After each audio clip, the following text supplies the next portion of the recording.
It's morning already. Oh, Paimon still needs more sleep.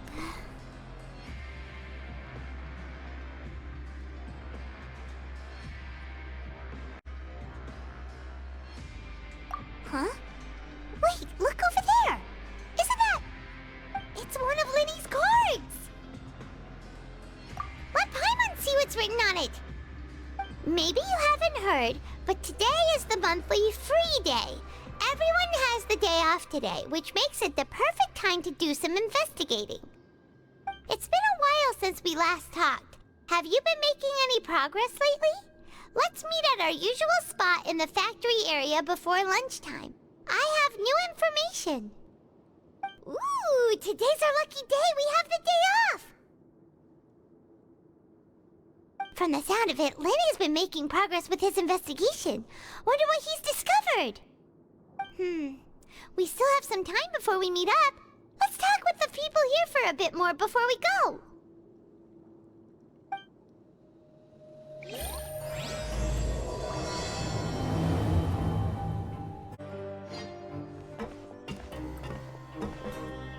There's a group of people over there.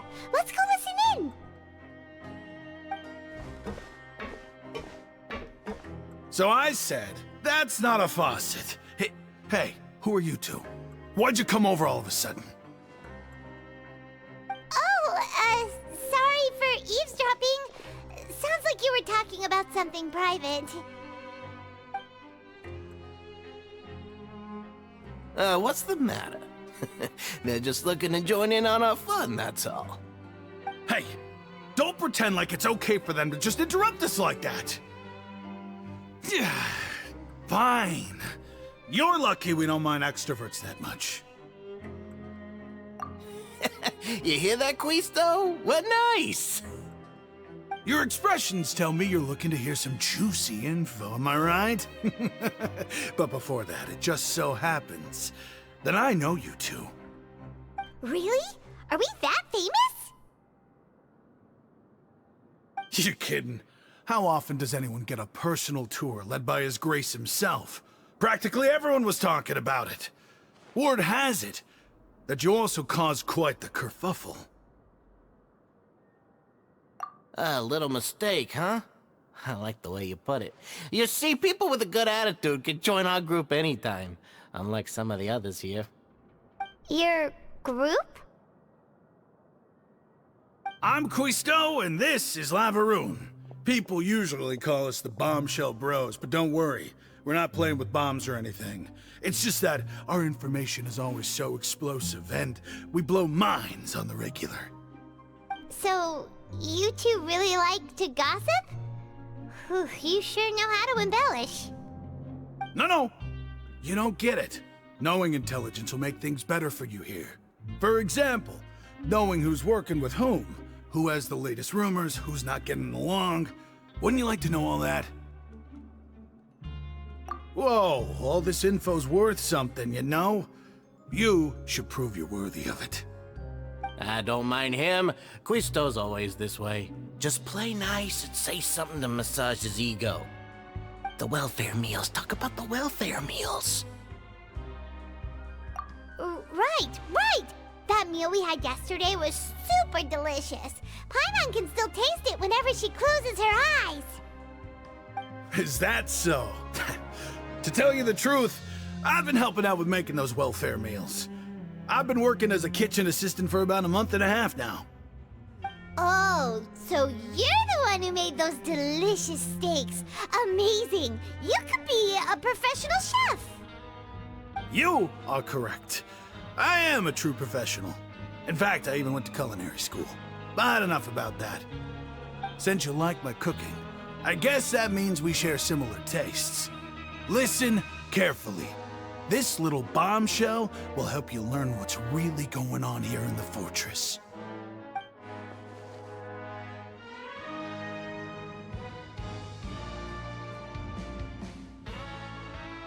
Listen, kids. The power structure within the fortress is quite complicated. The overworlders couldn't care less about us down here. We're basically dogs to them.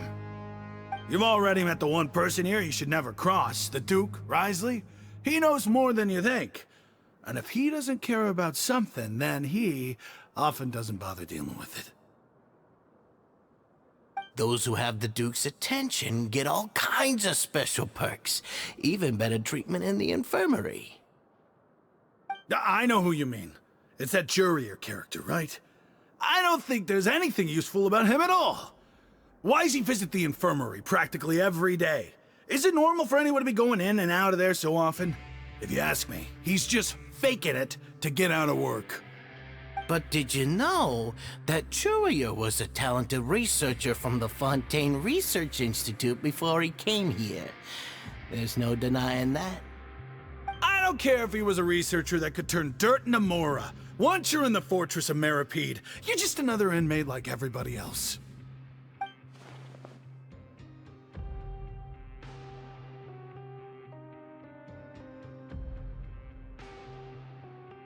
Speaking of which, the last time I saw him, he was passing by in the corridor with Lorvine. I also heard they started arguing in the library and got into a fight, right? Guess that's just how terrible of a guy he is. You mean he hit a woman? Wow, I never imagined he was that bad. But that Lorvine's also quite the odd one, you know? She's always gabbing away, got into a fight with a man, and she also got sent to the infirmary. Come to think of it, I always see her going to the sick bay every couple of days, too. Huh. Wait a second. You don't think? Do you think could it be that they're secretly meeting there to go on dates? But it's really hard to imagine. After all, I do remember seeing Lorvine beat Jurier to a pulp that one time. And we might be overthinking things.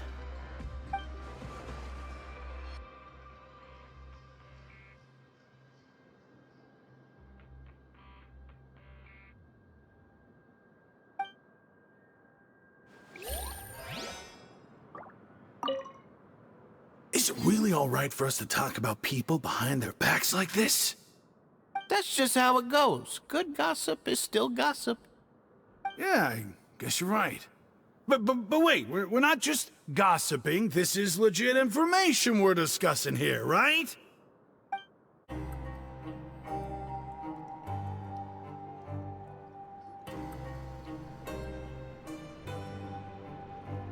Look! There are some people talking over there! Let's listen in on the conversation.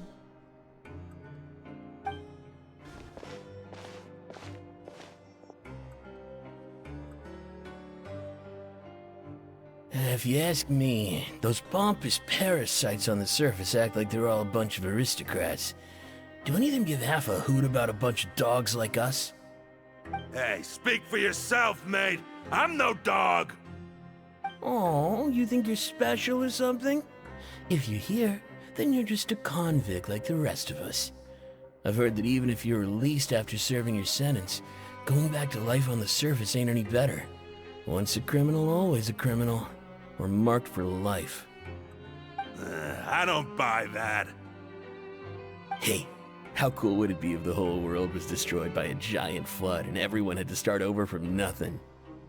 What kind of filthy bilgewater are you spewing? I have family up there. You best shut your sewer hole with talk like that. Listen, things ain't so great on the surface, but who says that you have to leave? I've heard that you can still stay here and work even after you've served your sentence. Not bad if you ask me. Who wants to live in the ruddy overworld anyway? And what makes you think they'd want to hire someone like you? It's one of the great mysteries of the universe, how someone as useless as you is so confident. Whoa. Sounds like they're really unhappy about the overworld. Speaking of which, Paimon never heard anyone use the words overworld or underworld when we were living up there. Is it only something the inmates down here say?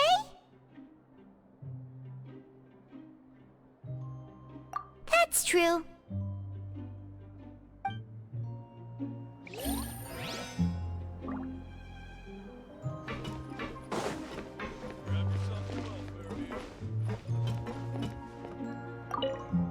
Anyway, I've already decided to stay here. Wish I could say the same.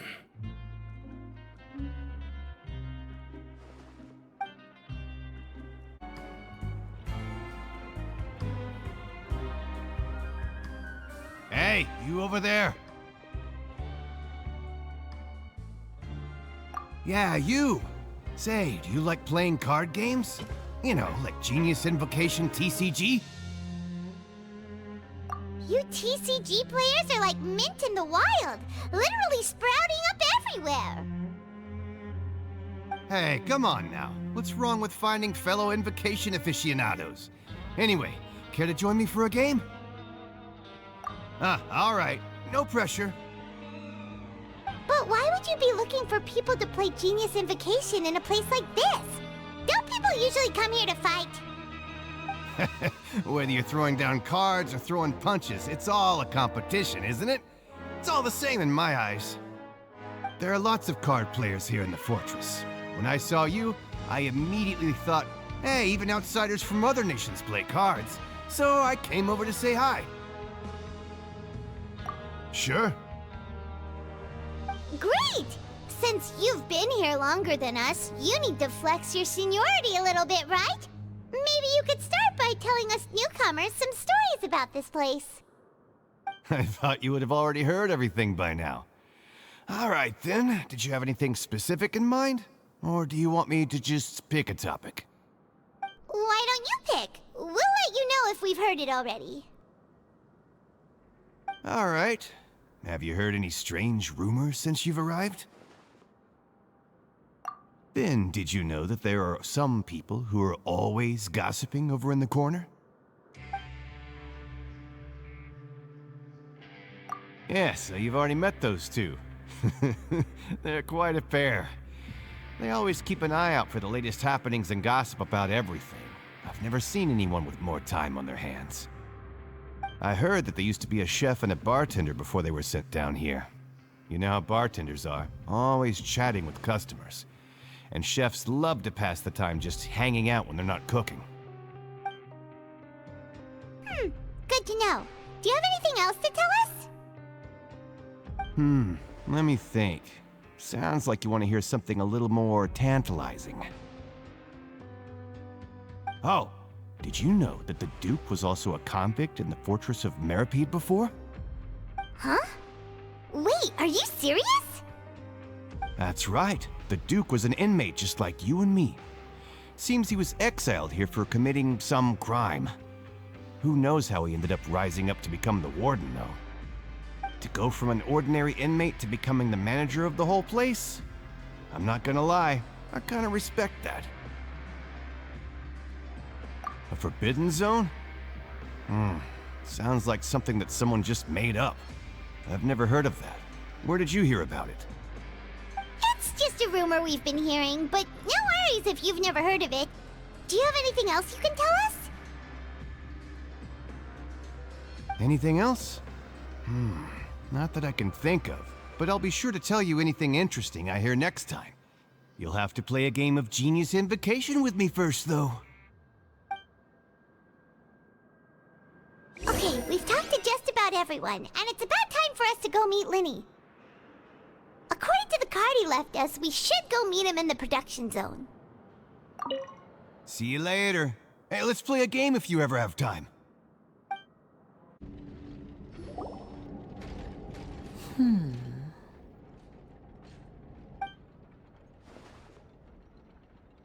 Huh?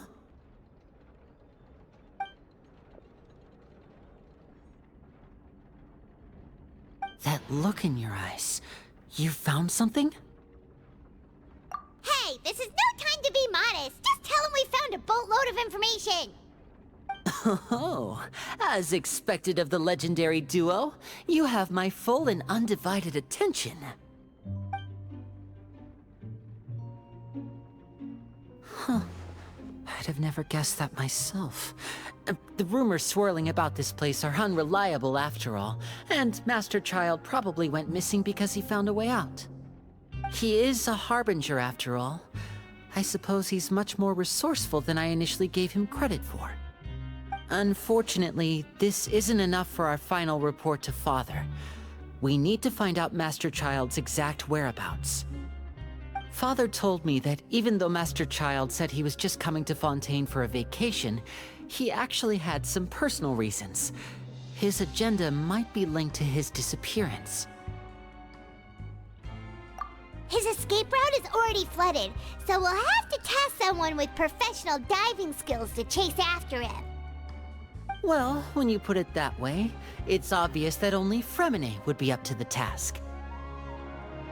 Bingo! Is he around? He's working today. Coming here as a group would have attracted too much attention. I'll talk to him about it later. It's the least I can do. We're all in this together, so it's only fair for us to fulfill our end of the bargain. Honestly, I'm far more impressed by you guys managing to collect all this information right under Risley's watchful eyes. Collecting information has always been our strong point. Now, let me think. To find out more information, Fремине will have to retrace Master Child's original route. And if he's to do that, he'll have to set out on the next pipe cleaning day at the earliest. That's 6 days from now. And after that, he'll probably take another 2 or 3 days to return. You can even estimate how long it'll take for him to get back? We've been working together for a long time. We know each other's capabilities like the backs of our hands. Traveler, what say you to meeting here 9 days from now? We'll be able to pick up Fремине while we're at it, too. Oh, and there's just one last thing we'd like your help with. Though we can just sit back and wait for Fremine's report on Master Child's whereabouts, we still need to make more progress on the investigation of the Forbidden Zone. Fremine's no master of disguise. Linette's still working on getting intel from the other areas, and I'll need to spend some time helping Fремине prepare for his diving mission. So, you are the only ones we can count on. What do you want us to do? Will it be hard? Well, I won't call it easy per se, but I think you'll be able to pull it off. Listen carefully. You'll need to find an excuse to get into the infirmary and investigate the room and environs. You've mentioned several sketchy-looking people always meeting at the infirmary earlier, so it probably has something to do with the secret we're hoping to uncover. You've already met the head nurse, so she'll be less suspicious of you. Investigate the internal structure of the infirmary and any active dealings within, and pass those on to me alongside anything else you're able to discover. But also, there's no need to take risks. Don't forget, safety always comes first. My apologies, I just started rambling out of habit. It was almost as if I was talking to my younger brother. But that's not a bad thing, right? All right, then we'll head out as soon as we finish our prep. Let's go our separate ways for now then. Don't forget, we meet here again in 9 days. Stay safe.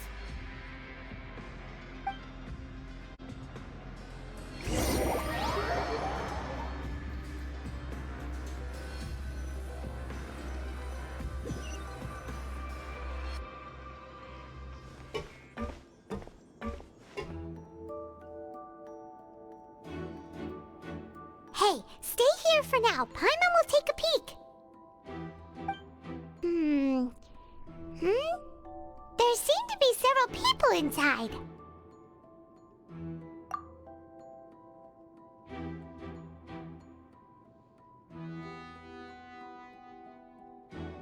Right. I feel like it's not impossible. Oh.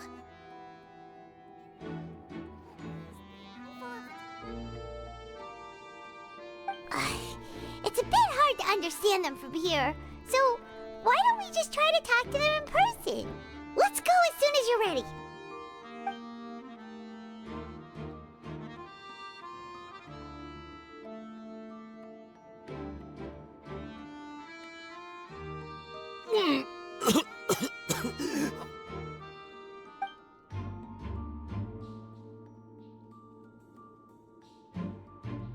Someone, please help! He's sick!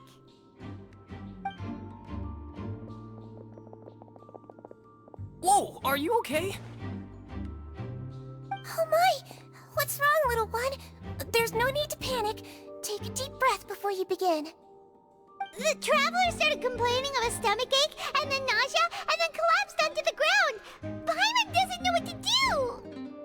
Freezing limbs, twitching fingers, and pale complexion? Could it be poison? Let me take a look. Please, lie down over here. Don't worry, I'll get you to the bed safely. Here, hold on to my shoulder and walk slowly.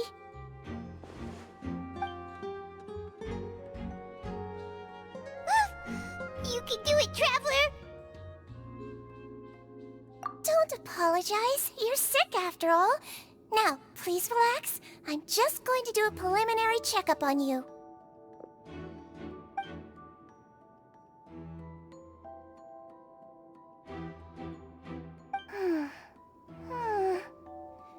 I see now.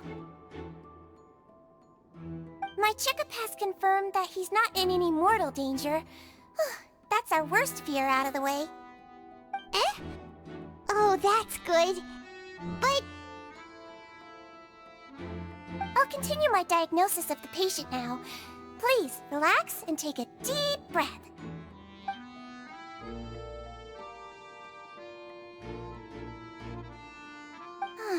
Don't sense serious damage to your organs either. Does it hurt when I press here? And here? Huh?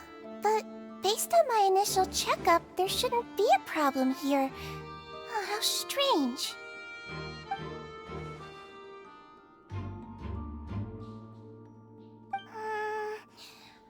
What about here? Does this hurt? Oh, I understand. So that's what it is. I think you just ate something that disagreed with you. That's all. Nothing too serious. Outside of a pretty bad stomachache when it decides to act up. So that's what it is. Thank goodness it's not anything more serious. And there have been other inmates complaining about the food recently. I'll inform our head chef, Mr. Wolsey, of this problem as soon as possible. Congratulations! The health risk is incredibly low, so you should recover within a couple days. Why don't you take a rest here while I go get some medicine for you? Miss Levine, I'll have to trouble you to help me look after this new patient while I'm gone. Very well. And she hopped away just like that.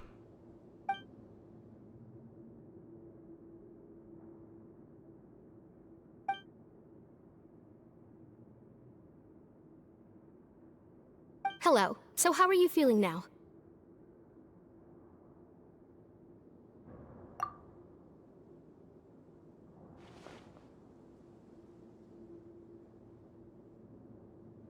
His stomach ache's really bad. He was stumbling about the whole way here, so Paimon's really worried. If Miss Sijuin says it's not a serious problem, then there's no need to worry. She's the best medic we've got down here. But it also looks like she's the only medic you've got down here. Well, that's true. What do you mean, that's true? That's really misrepresenting the situation. Of course I can't speak for the whole fortress, but it's not like everyone imprisoned here is useless, you know?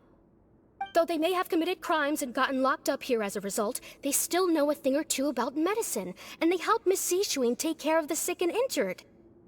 Yeah, you're right. But did you have to lecture me about it in front of another patient?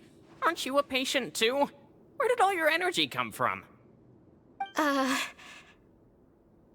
That's correct. Sorry, I got a bit ahead of myself. Are you two also sick? We've been sick a while. I come back every once in a while for checkups, and to pick up the medicines Miss Sijuin prescribes for us. That's just the nature of chronic illnesses. As for her... you could say she fancies herself as Miss Sijuin's capable helper because she learned a bit of medical knowledge ages ago. Please watch your mouth, Mr. Jurier. Don't don't forget that you are the primary reason I have frequent heart palpitations. Hey, don't start arguing now! Please, keep it civil at least!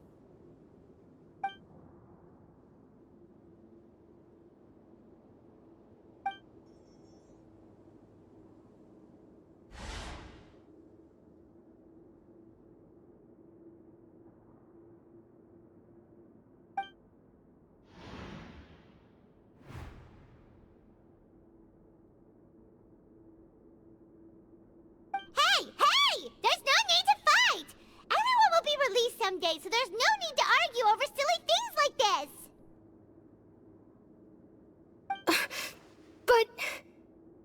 But... Release. It's way too early for us to even think about that. And who the heck knows if we'd even be able to continue our previous lives?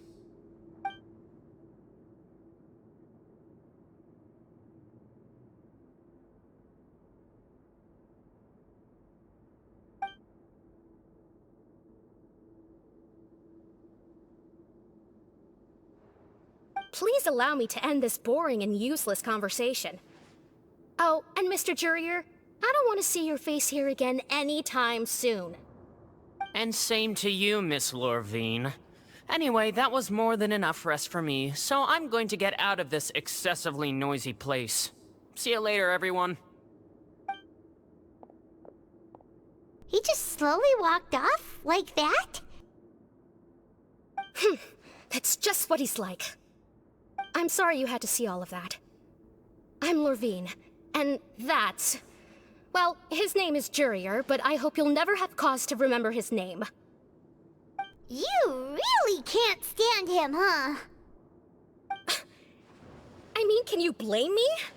Who would like someone who's as arrogant and obsessed with weird research topics as he is? But there's no need to keep dwelling on him. I'll accompany you two for a while. Miss Zishwin should be back soon, and I'm sure you'll feel better as soon as you've had some of her medicine. No, it's nothing. I'm back! Did you rest like you promised? Thank you for getting our medicine, Miss Zishwin. Did you all cooperate with your bed rest? I trust that nobody got up to walk around. Good. Here, this should be 2 days' worth of medicine for you. Take 1 pill now, and then continue your bed rest.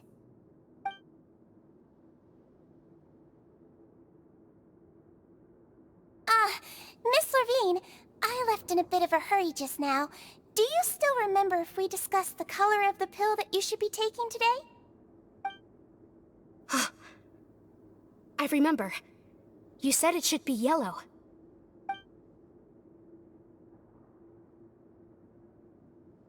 Yellow, huh? I understand. These are yours. Please, make sure to go to bed early after taking them tonight. You'll benefit from a good night's sleep. All right, then I'll also be on my way now. I hope you feel better soon, too. See ya! I'm going to fill out your medical record now. You're widely known as the Traveler, right? I just want to double-check a few details, if that's all right with you. Those two made quite the commotion just now, so why don't we let the Traveler rest? Paimon can answer the questions instead. So his primary symptoms are abdominal pain with secondary symptoms of nausea. Is there anything else? That's it. All right then. Is there anything we should know besides to take the meds? No, his base constitution is quite good, so I'm sure he'll recover quite quickly after taking the medicine. Please, make sure to stick to bland or less stimulating foods, and don't stay up too late at night. Got it! Paimon will hold the Traveler to that for sure.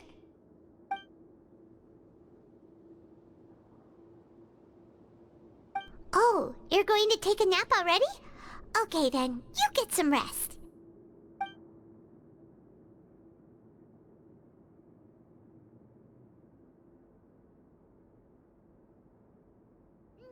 We've been to lots of places together. He may look a bit under the weather now, but he's actually super strong. So you're the best of companions. Well, don't worry. He'll recover soon.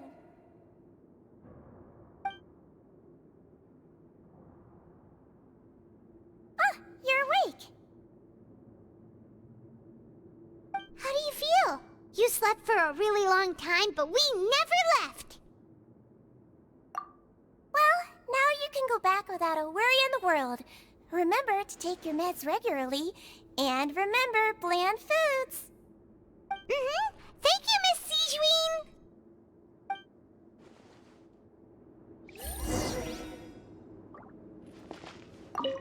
Seems like a lot of people have been coming down with an upset stomach lately. I'll need to address that.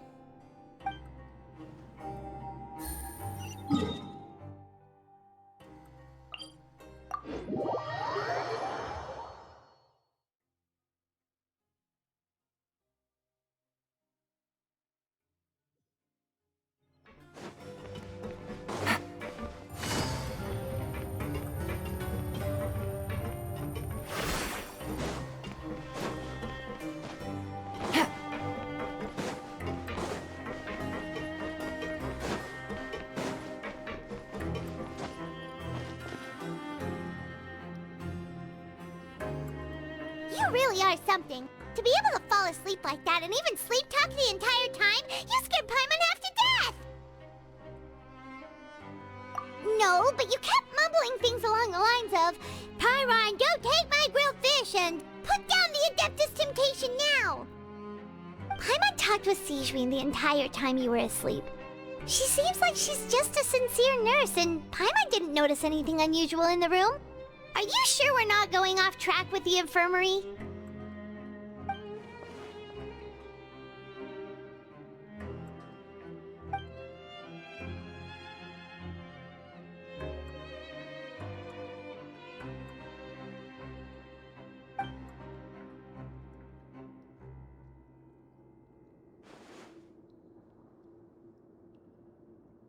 Whoa!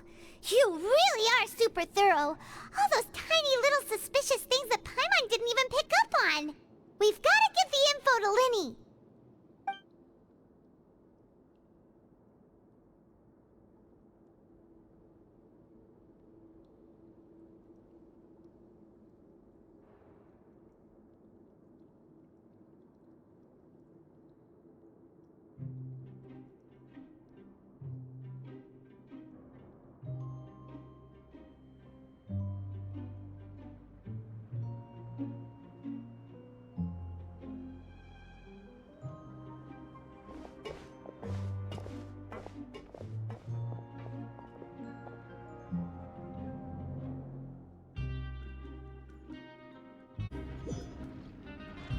Today's the day! Let's go meet up with Lini!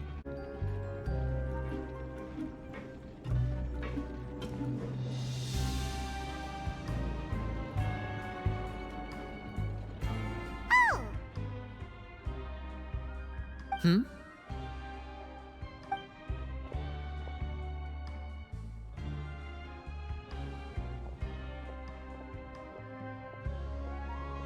Did you two run into any trouble over the past few days? No, we just worked our shifts according to the schedule. Nothing weird happened. That's good. That means you didn't raise any suspicions when you infiltrated the infirmary. We've taken a look at the slip you've sent. Fремине successfully left the grounds via the pipes 2 days ago. And as of last night, Lynette has also infiltrated the infirmary after faking an illness.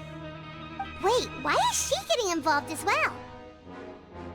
You already went above and beyond when you scoped out the infirmary. To put it more bluntly, even if we were to view that as something you did in exchange for Fremine's help, you've already done more than enough.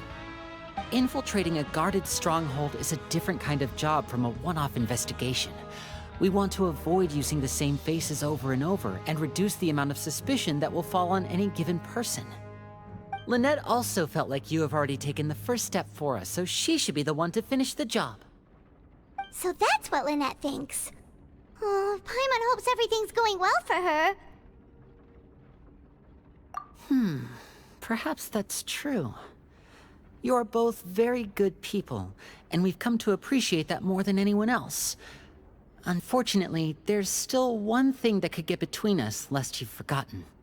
The matter of our respective loyalties. You've mentioned before that you've had some run-ins with the Fatui. I can understand that feeling, so I assume you're just helping us out of the kindness of your hearts? Well, everyone could use some more friends. We'll be counting on you to help us in the future, too.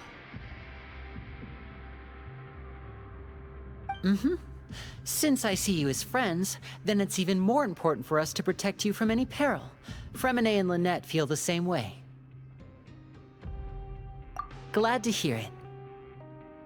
Then, let's go check on Lynette before Fремине returns. If everything went well, then she should be wrapping up her investigation right about now. Is now really a good time to go over? According to my observations, Sigewinne always spends around half an hour away from the infirmary right before lunch. Lynette knows this as well, so this should be a good time to meet up with her. Also, I'm her brother, remember? It's only natural for an older brother to care about his younger sister's well-being. Okay, then let's head over right away! Lynette should be here right now.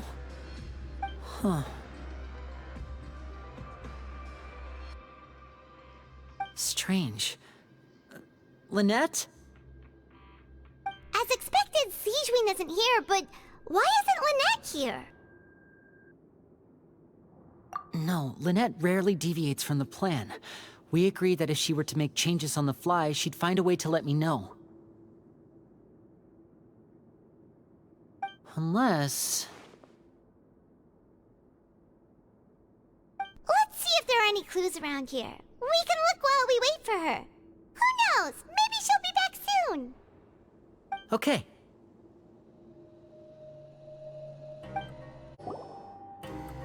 There are some books here and a few files. They all look like medical records. Advanced nursing, how to raise the spirit of your patients, a quick guide to the psychology of emotions, and the meaning of laughter. These sure are some interesting books. Who knew Sigewinne would be interested in these kinds of things? She even has books on understanding people's motivations and feelings. Is it because she's a Melusine? Or does she have a need to understand her patient's emotional state? Seems quite normal to me. These are skills that would come in handy for a nurse from time to time. None of the beds have any signs of having been slept in, except that one over there. That's the one Lynette must have used, right? You said she was pretending to be sick. She would have said her migraine was having a particularly bad flare-up. Generally speaking, the head nurse would then ask her to lie down and rest, while she left to retrieve the medication. Which means, either the head nurse didn't return the entire time from when Lynette laid down up until she left the bed, or the nurse intentionally left it this way.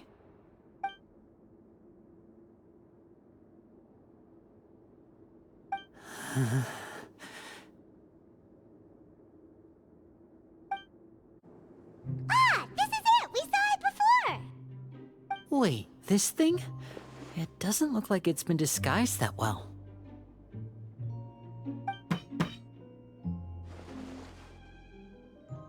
The space behind it is empty. From its size, I don't think it's an entrance that is meant to be taken apart. There's probably a mechanism around here somewhere. Could Lynette have tried to get inside? But if that's the case, she would have contacted me for sure.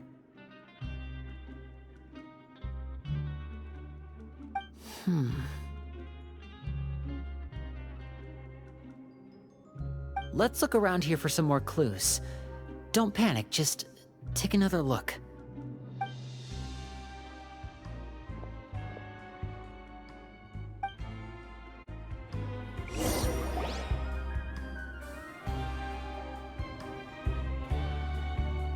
Hey, you guys, there's a slip of paper over here! A slip of paper? It's over here! And there's a bunch written on it too. It reads, out of respect for your usual practices, I'll use a piece of paper or card as the medium to pass on my message. You may consider this as me giving you my best regards. This is... Is that all? The back. This is... Show me! Now! That look on your face. Paimon's reading it now. Would you care to guess where Miss Lynette of the Fatui could be right now? No. Could she have...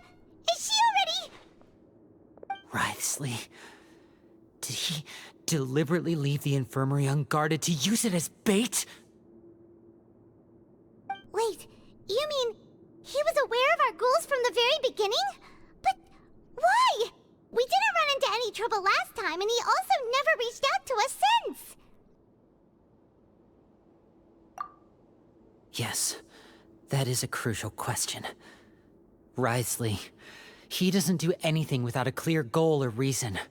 So this means he had no concerns about your activities from the very beginning. You're not from the same camp as us. You were sent down here by Nёvillett, so you have no conflict of interest with Rithely. We're a completely different story, though. I'd like to know that, too. Why did he only go after her? Don't panic. Just think everything over. I have to stay calm. This is not like what happened last time. The situation's different now.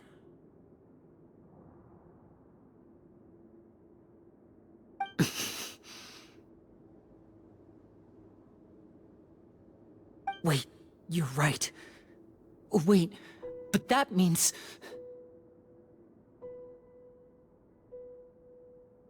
The fact that Fремине was able to leave the grounds... Could Rithely have let him go as well? But what does he gain by letting Fремине leave like that?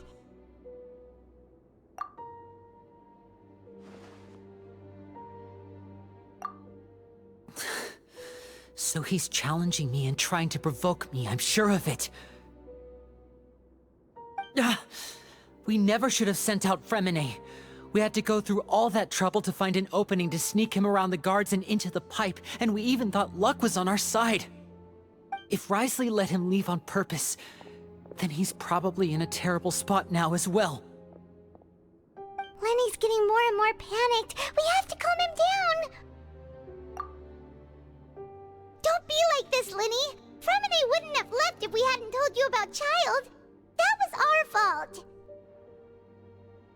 No. I'm the leader of this operation, and I'm the one responsible for this team. I was the one who failed to protect them. I'll go talk to Rithely. Hey, don't be reckless! Traveler, please talk some sense into him. I simply cannot allow Lynette to be abducted again. I have to go. I'll find a way to get them back!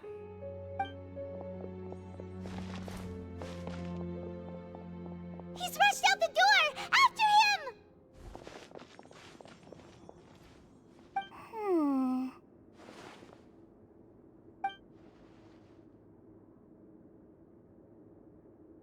Right.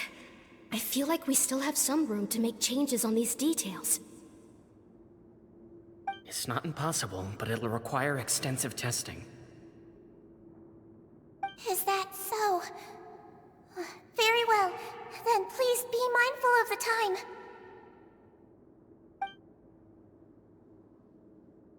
Huh? Is someone? Pack everything up. Whoever's outside is eavesdropping. They'll probably come in once we stop talking. Someone! Please help! He's sick!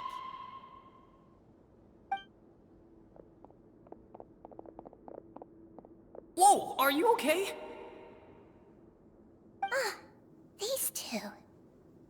As expected, they've already found this place. Oh, they are quite sharp. What a delightful turn of events. like smart people, but I also like playing dumb. I like the feeling of being trusted. Oh my! What's wrong, little one? There's no need to panic. Take a deep breath before you begin. Being able to read human expressions is quite the useful skill. Lini! Wait! It's no use, we have to catch up to him! He's already out of sight! How is he so fast? Let's go head him off at Risley's office!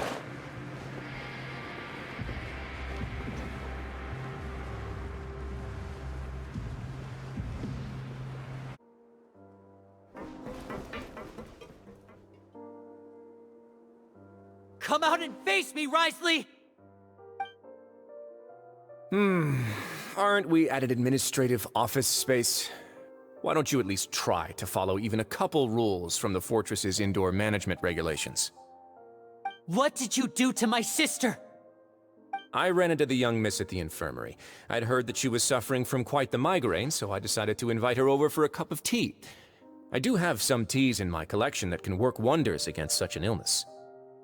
Stop joking around! Where did you take my siblings? I have also heard that your performances are quite the spectacle. Miss Lynette would sometimes enter a box filled with water, only to emerge the next second from another place altogether. Maybe she'll appear behind you right now if you were to turn your head. Is he trying to trick me into turning my head?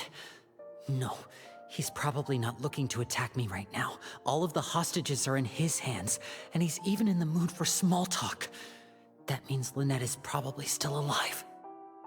You knew we were investigating the infirmary from the start, so you deliberately aroused the Traveler's suspicions and baited us into continuing our investigation, just so that you'd be able to kidnap Lynette.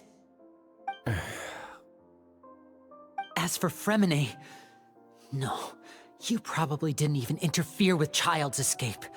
You let him go, so you could purge the Fatui members that we had planted into your ranks. There was no need to do so. The Fortress of Meripede is a pretty pleasant place. Most people enjoy their lives here. The only ones who act differently are those with personal agendas. It was quite easy to identify your colleagues. You removed our original members and spread the news of Child's escape so Father would assign our team to come down and investigate. Fремине has also fallen into your hands, right? If you're oh so omnipotent and so in control, why would you need hostages? One correction. Lynette is in my hands right now, but Fремине is not. He's not? What do you really want? Lini! Oh, wonderful. Everyone is here, so I'll only need to say this once. Thank you so much for cooperating with me. Eager and to the point, I see. Alas, only Miss Lynette is currently having a cup of the fortress's finest tea. Although, as per your original plan, Mr. Fремине should also have returned to the fortress by now. But he has neither shown up within my gates, nor has he been taken into any kind of custody. So where do you think he may be right now? Wait, you can't mean... You locked him outside in the sea? I closed the fortress's gate to the outside world. That's all.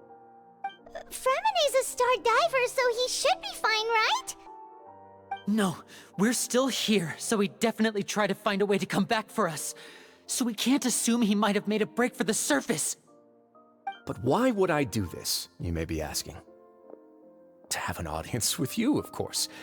My intel tells me that Mr. Lini is a great magician, so it's only natural for me to want to have some cards of my own when it comes to negotiating. Besides, I do recall you mentioning to Miss Lynette that you've always wanted to have a face-to-face meeting with the Lord of the Fortress of Meripede, regardless of whether it was in a personal or a professional capacity. Well, you got your wish. So, you've been keeping tabs on us before we even set foot in the fortress. Some of my folks just happened to hear a thing or two, that's all. In any case, I will be straight with you. I was willing to play dumb and turn a blind eye, so we had a pleasant few days playing games together here. But once you started focusing on the Forbidden Zone, all of that changed. Mr. Lini, the cards are stacked against you right now. Miss Lynette is in my hands, and Mr. Fréminet is still slowly being pickled out there in the brine. You know just as well as I that he cannot last out there forever. You need do but one thing to guarantee their safety. I would like you to contact your superior, and ideally invite her over for a cup of tea with me. You want to see Father? But why should she bother giving you an audience? Well, if she cares for the well-being of her dearest children, she should have plenty of motivation to join me for a parents' evening. I've heard that the bonds between the members of the House of the Hearth are like the bonds of family. I don't see why she would refuse. Why did you think Father sent us to handle the Fortress of Meripede? This place is basically a no-man's land. It wouldn't be fitting for anyone as important as a harbinger like Father to come here in person. Oh, I see. So it's because she doesn't care for my place here. That's such a shame. After all, I've amassed quite the tea collection. I was looking forward to sharing it with her. Both Monsieur Nёvillett and Lady Frémiene have already received many samples as gifts. Was this the extent of your master plan to get to Father? No matter how much pressure you may put on me, I won't allow you to use us to blackmail her. You people really are difficult to get along with. All I'm asking for is a face-to-face conversation. Does she truly have no interest in the fortress's secret? Mr. Lini, you have one last chance to invite your father here. If you refuse... Lini!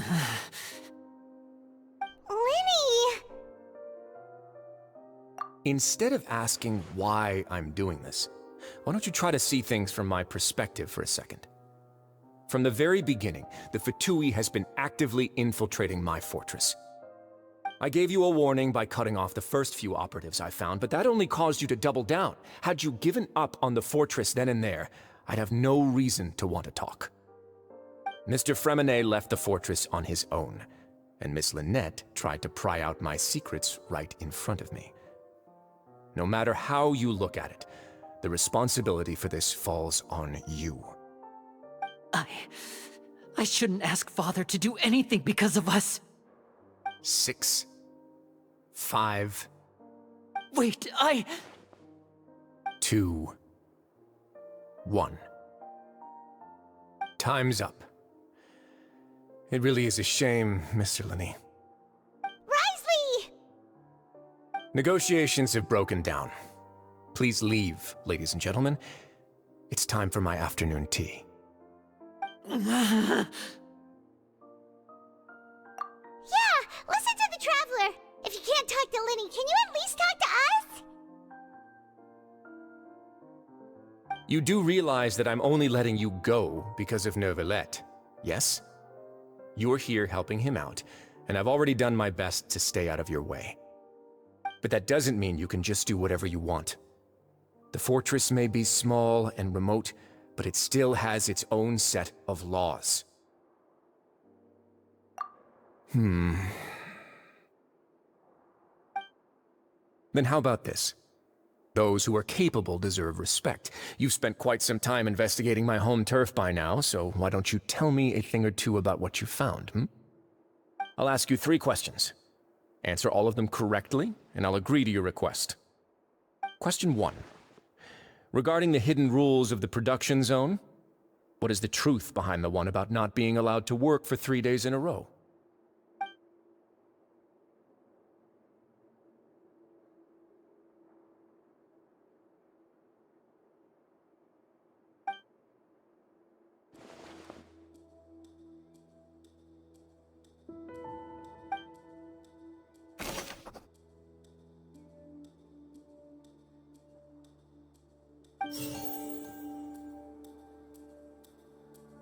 I've been told that the infirmary is always empty for the half hour just before lunch. But what could Sigewinne be doing during that time? The Fanta promoter has been struggling because he doesn't recognize the real value of coupons. Meanwhile, the Duke believes that only idiots who don't understand the value of coupons will spend them on Fanta. We often see Miss Sigewinne observing the prisoners at work near the production zone. It seems like she can perceive the general state of a person's health just by looking at them. Fanta's internal report suggests that they're starting a new trial of an unnamed and unpackaged product. But the product has to undergo a trial because even Fanta's own employees have a lot of reservations about it. The research notes said that the Melusine race perceives the world very differently from humans. As a result, the Melusines have also developed a sense of aesthetics that appears rather strange and alien to humans. According to Collins, the Pancration tournament only took place because the Fanta company sponsored it. The company must want a return on their investment as well. I've been told that the infirmary is always... According to Collins, the Pancration tournament only took place because Fanta's internal report suggests that there's The Fanta promoter has been struggling because he doesn't recognize the real value of coupons. According to Collins, the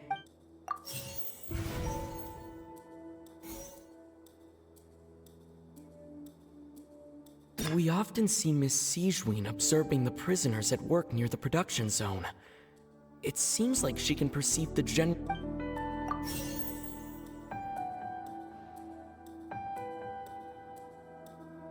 I've been told that the infirmary is always empty.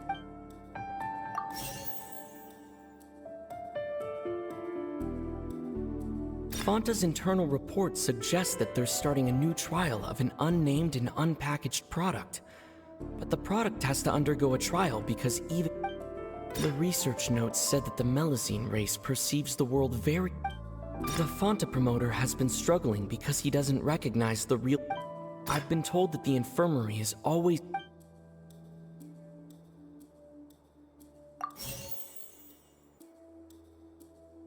The research notes said that the Melusine race perceives the world very differently from humans. As a result, the Melusines have also developed a sense...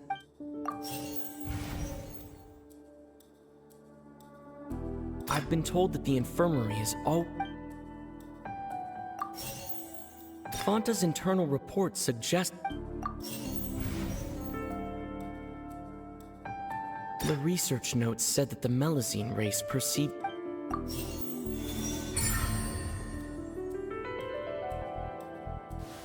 So that's what's going on. Paimon understands it now. Who would have guessed? The hidden rule of the production zone. People are not supposed to work 3 days in a row, and if they do, they'll get strange meat in their welfare meal. At first we thought this strange meat must have something to do with the people who disappeared, but in reality, they were all prepared by Sigewinne, the head nurse. She often visits the production zone to observe the workers' health and makes a note of anyone who has worn themselves out after 3 full days of work. Out of her sense of duty as the head nurse, as well as her genuine concern for the workers' health, Sigewinne visits the cafeteria right before lunch and cooks an extra dish for those who can use the stamina boost. Sigewinne has only the best intentions with her surprise gift and doesn't want anyone to find out about what she does. However, unfortunately, Melusines as a race perceive the world differently from humans, and their sense of aesthetics is even more alien to us. The recipients of her lovingly prepared special meals cannot taste the care within and usually just freak out. Are we on the right track? Not bad. You've uncovered Sigewinne's secret and even guessed her intentions correctly as well. It's nice to know that her efforts have not gone unacknowledged. All right, now for my next question. There are also some hidden rules in the Pancration ring. including the one that you're not allowed to support both sides of a fight. Why is that?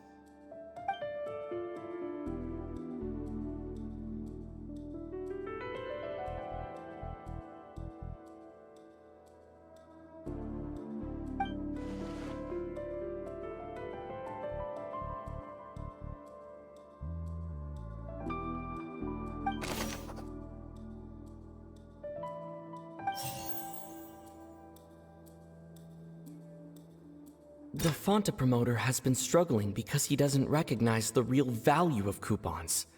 Meanwhile, the Duke believes that...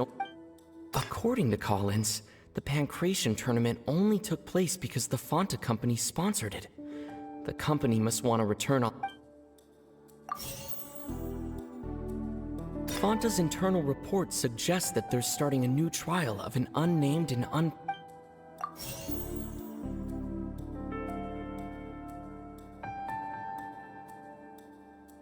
The Fanta promoter has been struggling because he doesn't...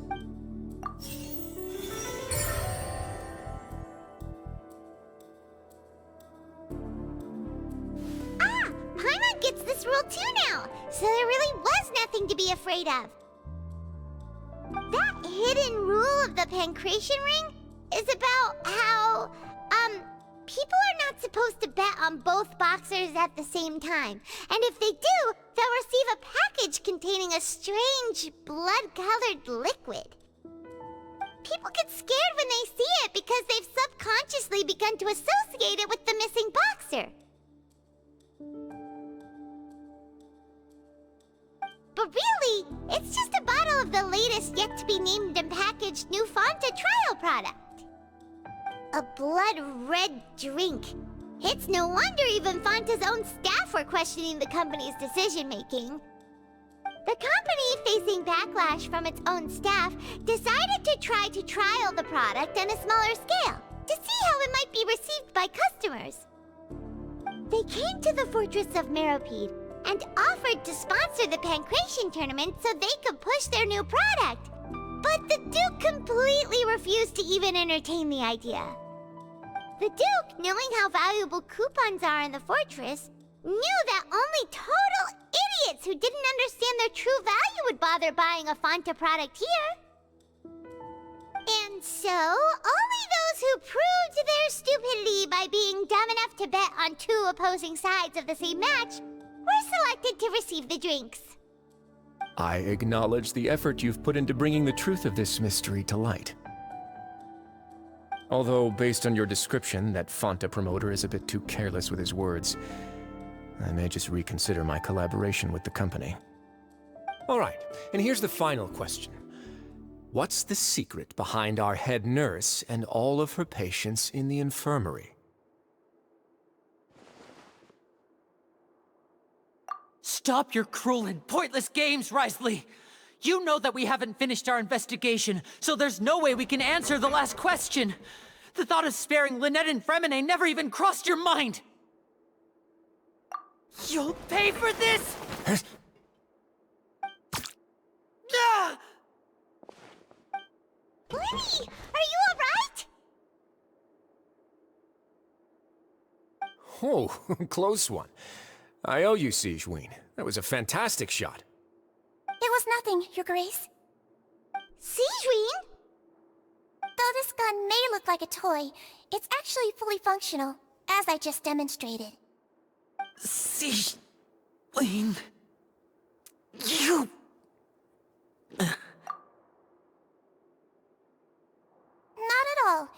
I am merely a resident of the fortress, and thus protecting it is my duty. When Monsieur Nёvillett asked me to come here, he told me that my job would be to take care of the well-being of everyone here. I am merely discharging my duties. But if you mean what you just said, then isn't Lini someone you should be looking after as well? Isn't he a resident here just like the rest of us? But I really am just doing what Monsieur Nёvillett told me to do. Everything I did, I've done to protect them.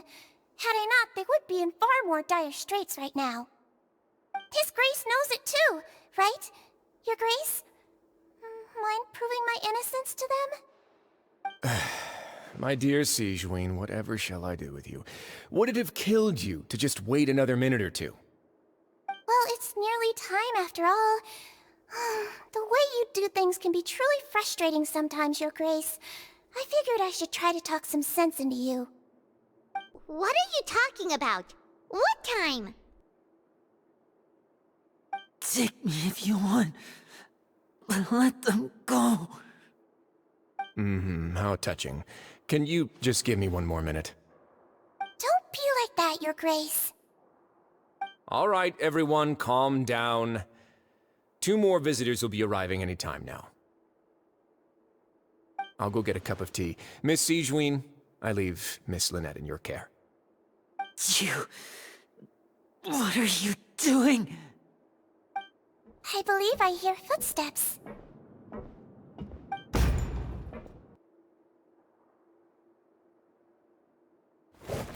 Some space, please. Ah, Miss Clarande. My door. Fремине... Fремине... What's going on? What is Clarande doing here? Work. I'm sorry about shooting you, Mr. Lini. The tranquilizing effect will begin to wear off soon. Please take it easy in the meantime, though. What happened to Fремине? Wasn't he diving just outside of the fortress? Why is he looking like this?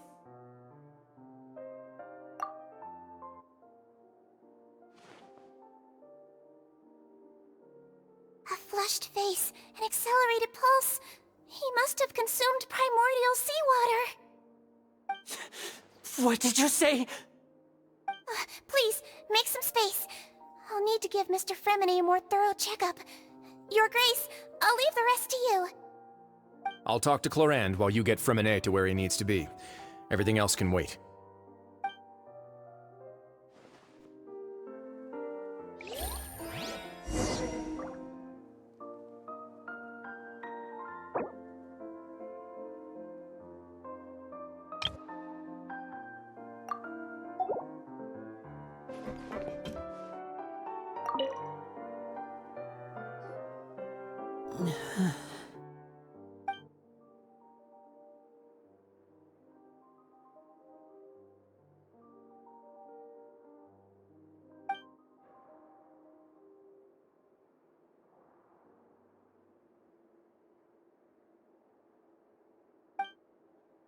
How is he? These symptoms are probably caused by an acute ingestion of a large amount of primordial seawater. Still, his condition is not critical. Of course, it would be best if he stayed for further observation. Let's leave him here for now, and move him to the infirmary once he's recovered a bit more. Sorry. I am aware that the infirmary may not be your favorite place in the world at the moment. We do only have a single clinic in the fortress, however.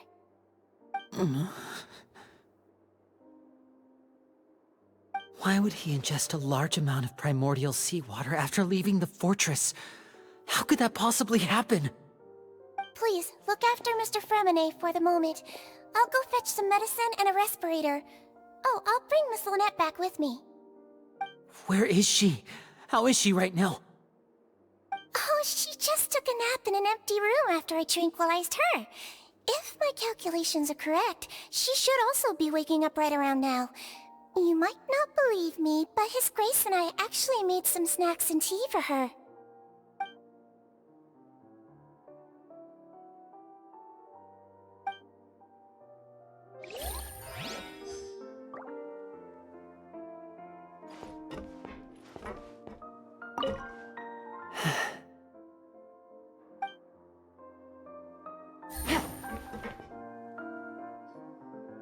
What's that look on your face? I thought I made good time on the way back. Oh, I'm just admiring your punctuality. Had you arrived just a few minutes later, Sigewinne may have been forced to shoot Mr. Lini again. How's the situation out there? The water has changed. It's pretty much as expected. The concentration of primordial seawater has increased significantly. I was only out there a short time, so it wasn't too bad. But if one were to stay for any significant amount of time... well, you can see how that boy's doing. Where was he when you found him? The abandoned zone at the end of the pipes. A good distance into the water. Closer than I thought. He must have recognized it early on and tried desperately to swim back. Locking the door was necessary. I don't think we could have saved two. Well, I did try to convince him that I had my reasons. Never seems to work, though. It would probably work on Nёvillett. He has a knack for picking out who had good intentions, even when the outcomes were all terrible. That's a bad sign if you're having to plead your case to Nёvillett. Want some tea?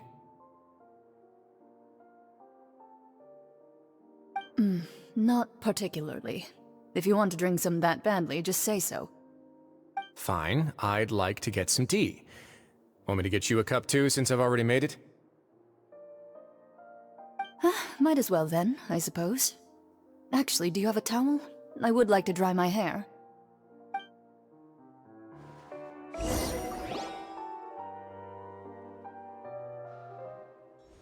Lini, are you okay?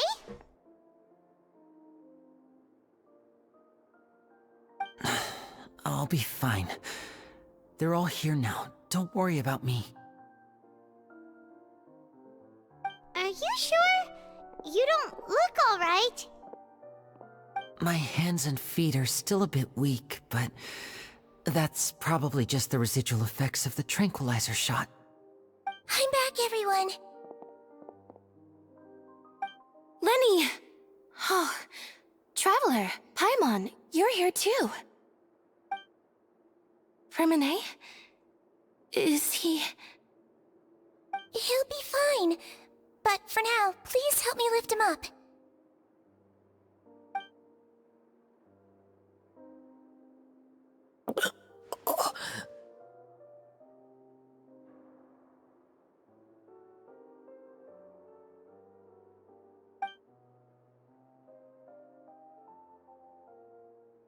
His breathing's beginning to slow down. Give me a hand and help me get him to the infirmary. Yeah, I'll take him from this side. Lynette, together? On it.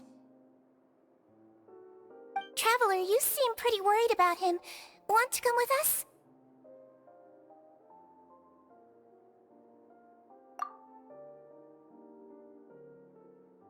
The Duke and Clarande are gone.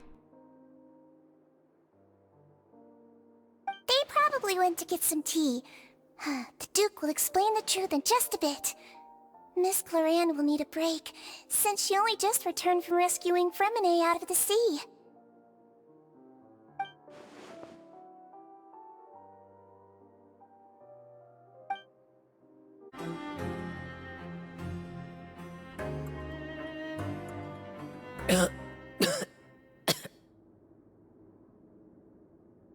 He's awake!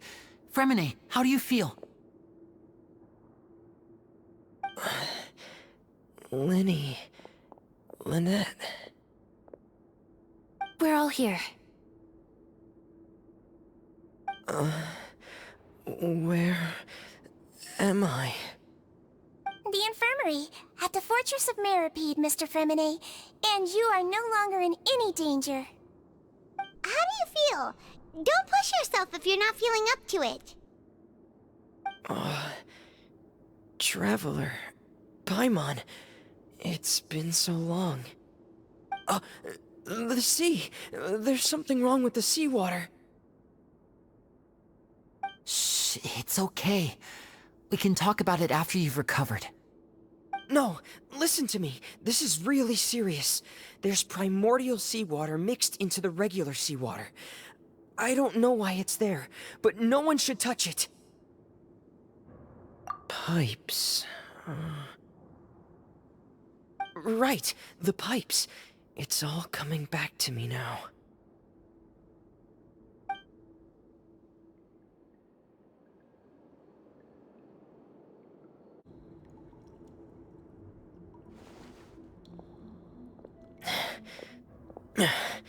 I'm in. Seems like this pipe hasn't been used in a long time. It looks abandoned.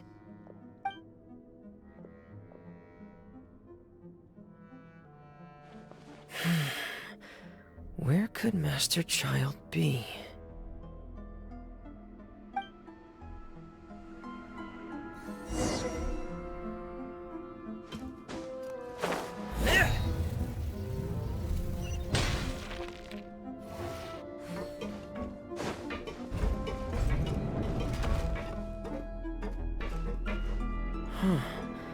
This mechanism looks like it's been tampered with. Could he have done it?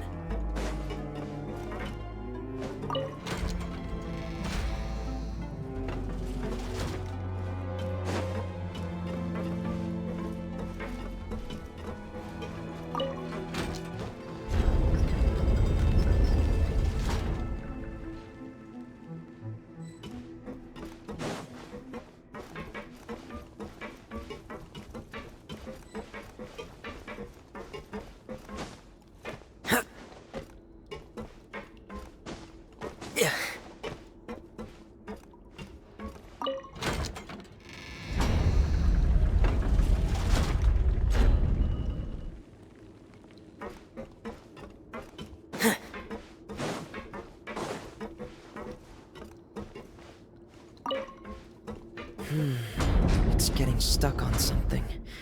Seems like I'll have to avoid those obstacles while I turn it.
This is where the water starts. Okay. Master Child probably dived into the water. I'll go take a look as well.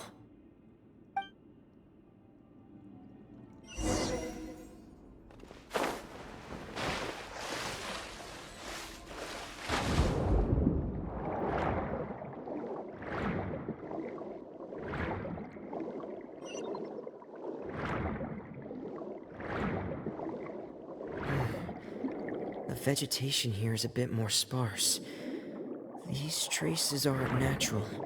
A person must have left them, and recently. There are traces here too. I need to keep going. Huh? The traces are gone. But I don't see where he could have gone from here. Wait. What the?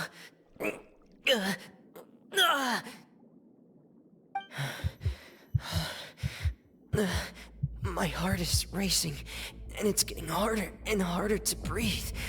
What's going on?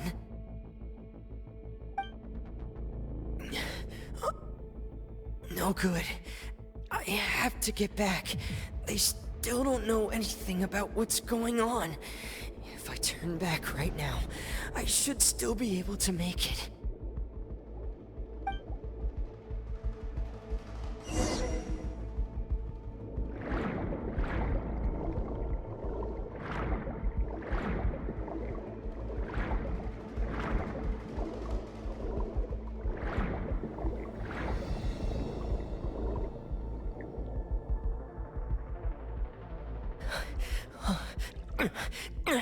I can't die here.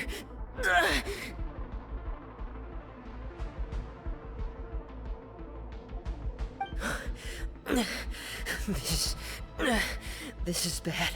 I'm feeling worse and worse, and I'm still underwater.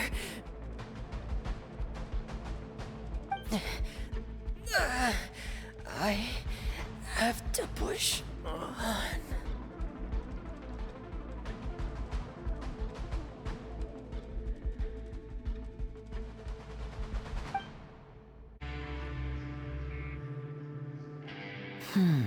So, in other words, the trail you were following vanished, and you had no idea where Master Child could have gone, but there was also no obvious place for him to have disappeared to. That's right. I tried my best to swim back, but I had already put some distance between myself and the fortress, and I just couldn't find the strength to keep going.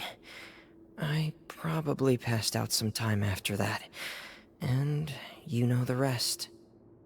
Miss Clarande brought you back, but we also don't know why she just suddenly appeared at the fortress, or why she went out to save you. Miss Clarande, you say? I must go thank her in person. You're still too weak, Fремине. You can go after you've had some more rest. Miss Lynette is right. I believe Miss Clarande will stay here as a guest for another few days, so there's no need to hurry. A guest? Then I can assume Rizli was the one who invited her to come down here? You should ask His Grace about that. He'll be able to explain better than me. Yeah, it's about time he actually told us what's going on. Wanna come with us, Lini? No, please go on without me. I don't want to leave just yet. Lini.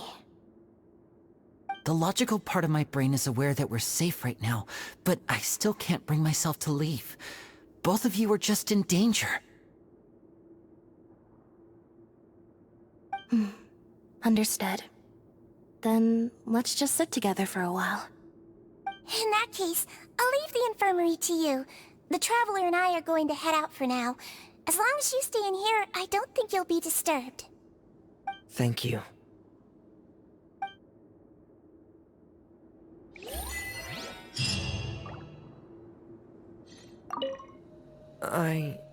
I'm so sorry, Lini.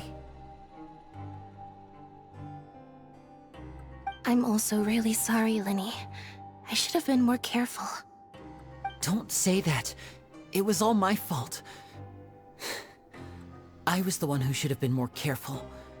You two were nearly... If I was stronger, maybe I would have already found Master Child. No, how can you say that? Huh? I'm sorry. What I'm hearing is, we all dropped the ball at some point during the mission, so the responsibility falls on all of us. Isn't that right? Yeah, that's right. It's on all of us. Lini, we understand that you're worried about us, but we're worried about you as well. Please don't blame yourself. We want you to keep your spirits up. Yeah.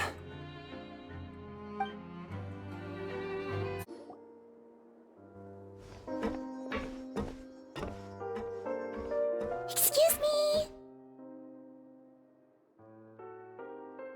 I take it Mr. Fremine's condition has stabilized? Of course! I wouldn't have left the infirmary otherwise. I've been expecting those two, but might I inquire as to the purpose of your visit, Miss Sigewinne? I wanted to check up on Miss Clarande. How are you feeling? Mostly fine, I think. If you don't mind, I'd like to perform another quick physical exam. It'll just take a few minutes. All right. Thank you for looking out for me. I'll take my leave for now, then.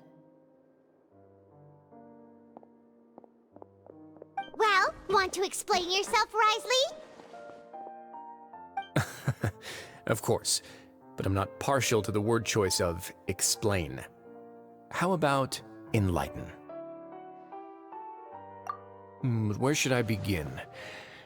How about you start by asking me any questions you have? You can start with whichever one you'd like to get answered the most.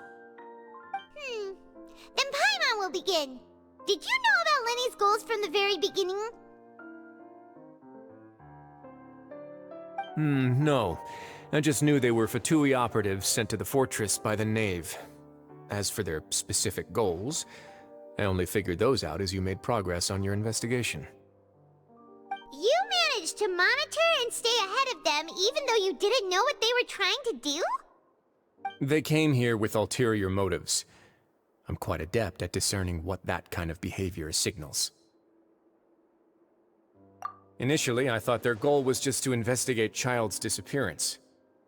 Lini suggested that I had deliberately let him escape, but in truth, I didn't really do anything special to help or hinder him while he was here. Everything he did, from finding helpers to leaving this place, he did on his own. Of course, it's inevitable that the Knave would make a big deal out of her fellow Harbinger's unexplained disappearance. I'm also quite curious about where that Harbinger went, so I figured I might as well let the Fatui do their own investigative work. All I care about is the answer. So you were hoping Lini's group would just do your work for you! You make it sound like that's a bad thing. Unfortunately, things didn't go as planned. I assume that Fремине has told you already, the ratio of primordial seawater around the fortress of Meripede is on the rise. The Forbidden Zone has always been Lini's target, and you got roped into that investigation after running into him. I began to intervene out of concern for your safety, and also to prevent the fortress from becoming entangled in more irksome matters. Are the rumors true? That you're also a former criminal? Now, why would you put it like that? Isn't staying here all day and serving as the manager of the fortress a kind of sentence unto itself? Another form of prison? I just happen to have some support from the rest of the inmates. That's all. Oh, right! Paimon wanted to ask, who invited Cloran down here? Me, of course. I paid her good mora to come down to the fortress for some field work. As a champion duelist, Miss Cloran could be considered to be an independent party. I needed to find an exceptionally capable person to help me get through the impending crisis. And saving Fремине was part of that crisis? You can think of it like that, yes. Credit where credit is due, that boy is quite adept at diving. Had conditions not been as hostile as they were, he probably would have found the missing Harbinger already. That's not something you should be asking after. Nёvillett only asked you to investigate Child's whereabouts. All I need to prove to you is that the Forbidden Zone had nothing to do with the Harbinger's disappearance.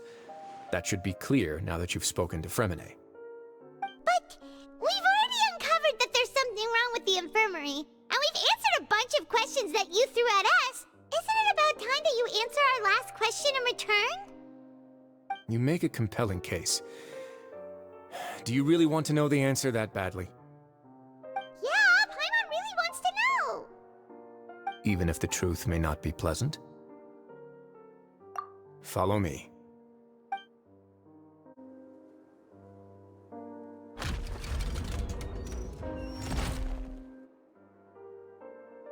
There's a hidden door here? And a whole basement behind it? Huh. You're pretty good at hiding stuff, Rizli. It seems you've forgotten just what kind of place the Fortress of Meripede is.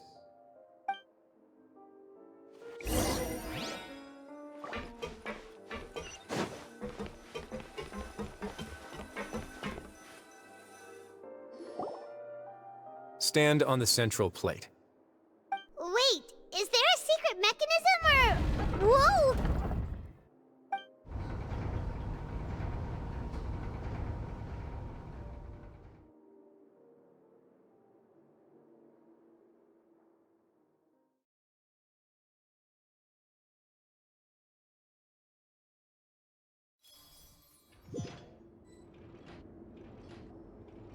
So, this is the Forbidden Zone? Honestly, for a place so well hidden, Paimon sure doesn't see anything special. What a huge door! There are 3 such isolation gates in total. Generally speaking, I'm the only one who's allowed to go inside. Hence the name Forbidden Zone. Am I correct to assume you're going to run on back and tell your little Fatui friends everything? Well, Paimon wasn't thinking of keeping anything from them. Well, I'd advise you wait until you've seen the whole truth of this place for yourself before deciding whether or not to tell them.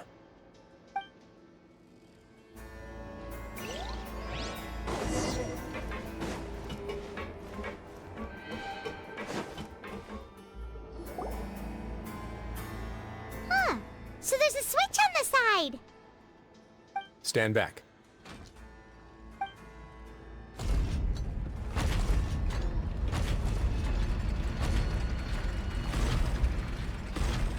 Whoa! They all just went up one by one! Go on, have a look.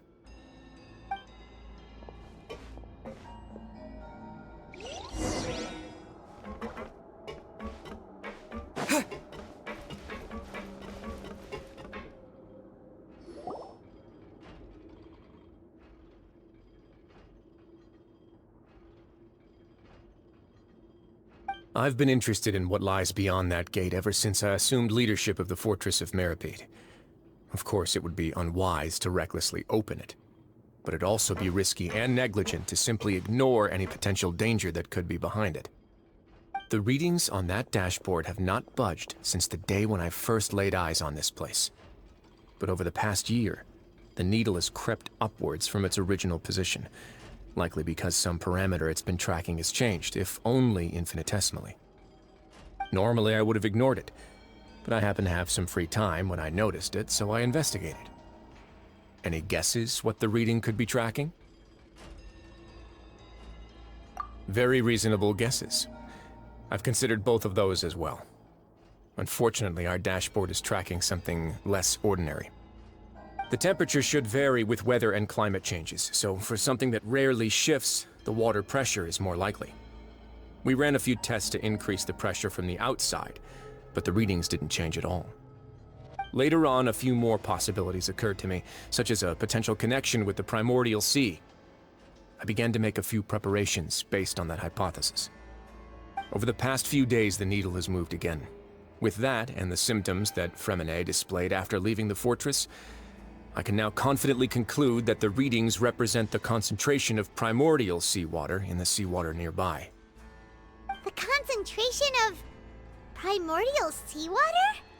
But we're already under the sea! And that is precisely the problem.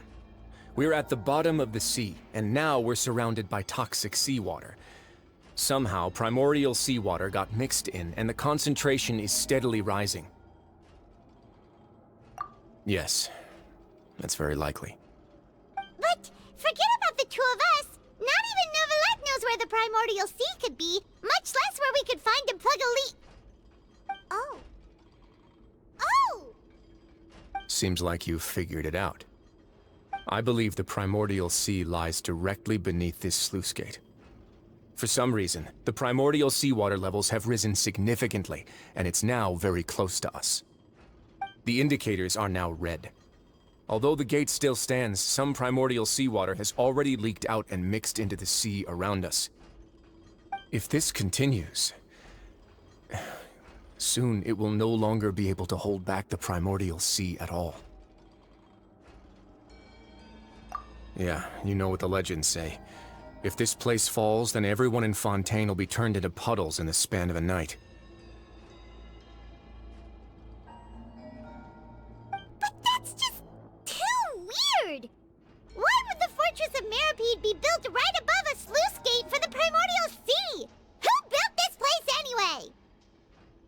Your expression tells me you think this might be part of a vast, complicated conspiracy. To be honest, you might find the actual answer may be exceedingly boring. It's just that the secret of the Forbidden Zone had been long forgotten by the nation before I rediscovered it with my research. There's no single founder of the Fortress of Meripede in any traditional sense. What we know about its history has been left to us by the people who used to live here. When the previous Hydro Archon Egeria ruled the land, All convicted criminals from Fontaine were exiled. The people drove the criminals away like a wolf pack chasing away the banished. The criminals received no sympathy of any kind from the people. They were exiled to the desolate seaside, where they experienced only pain, struggle, and the bone-chilling cold. Some of them began to repent and prayed to the Hydro Archon, asking if there was still anything they could do. The Hydro Archon took pity on them and said, "You may go guard my secret, deep underneath the waves." And so, leaning on the power of the Hydro Archon, they gathered underneath the sea and began to build a fortress. They became a community down there in the deeps, and over the years helped it to grow. As the number of exiles increased, more and more people joined the community. When the first group of exiles died, they left the yet unfinished fortress to their successors. The Hydro Archon continued to lend her support, allowing the fortress and what it stood for to continue growing ever larger. Before long, this dark underwater fortress became the sinner's only home. And with that, the people here stopped referring to the fortress as a prison. They saw themselves as repenting sinners who would regain their freedom once they had sufficiently redeemed themselves. But as time went on, people also realized that the fortress was a lonely place. Once they had gotten used to life here, they could no longer feel comfortable living in the overworld. Once they had finished serving their sentences, some people left and some others chose to stay. They'd find some idle position and let their withered souls fade away with the ancient secrets of the past. After many, many centuries, few people still remember the reason for the fortress's founding. Now they just see it as an integral pillar of Fontainian society, as the place where criminals deserve to be sent. Now and again, researchers manage to break one law or another and live out their days in the fortress. I learned all this from an elderly historian. Everyone else just thought he'd made it all up. But now you know every part of that history is true. Indeed. It's just as the prophecy says. If this gate fails, then everyone will be dissolved into the sea. To be frank, not really. But sadly, that hasn't stopped this prophecy from proving all too accurate. Prophecies are troublesome things. Just hearing one will create the first wave of panic. Seeing signs of it will bring about the second, and actually witnessing it in real time, the third.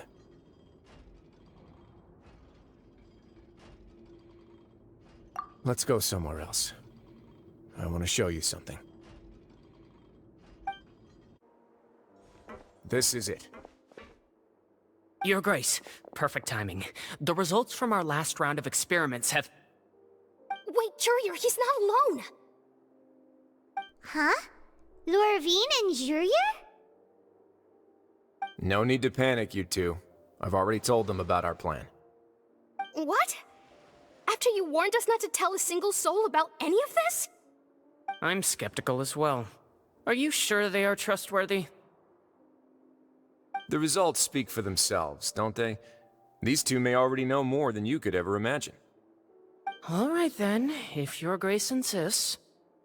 They seem harmless enough, so I'll trust them for now. Well, how about some reintroductions? This is Jurier, one of the highest-ranked researchers from the Fontaine Research Institute. He used to work under Edwin. I trust that you've heard of Edwin? He's the one who blew the whole institute sky high. Everyone knew he was a bit crooked in the head, but you're not a local, so I guess it's possible for you not to have heard of him.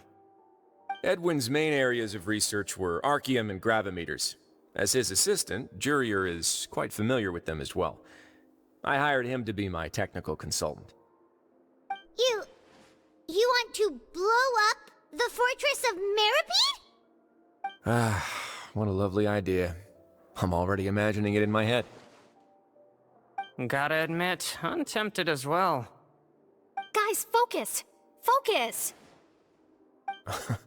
That taskmaster over there is Miss Lorvine, and is also one of my technical consultants. While Jurier used to be Edwin's assistant, she used to be Jurier's assistant. Ooh, are they together? See, everyone keeps asking this question. Are you too sure you're not a couple and just using your work as a convenient cover? Your Grace, I am not in a relationship with this man. If I dated her, I'd officially be madder than Edwin. Jeez, forget I said anything then. Follow me. Whoa! There's another door that goes right up! Your constant amazement makes it seem like the fortress can do anything. But Paimon really thinks everything's super cool!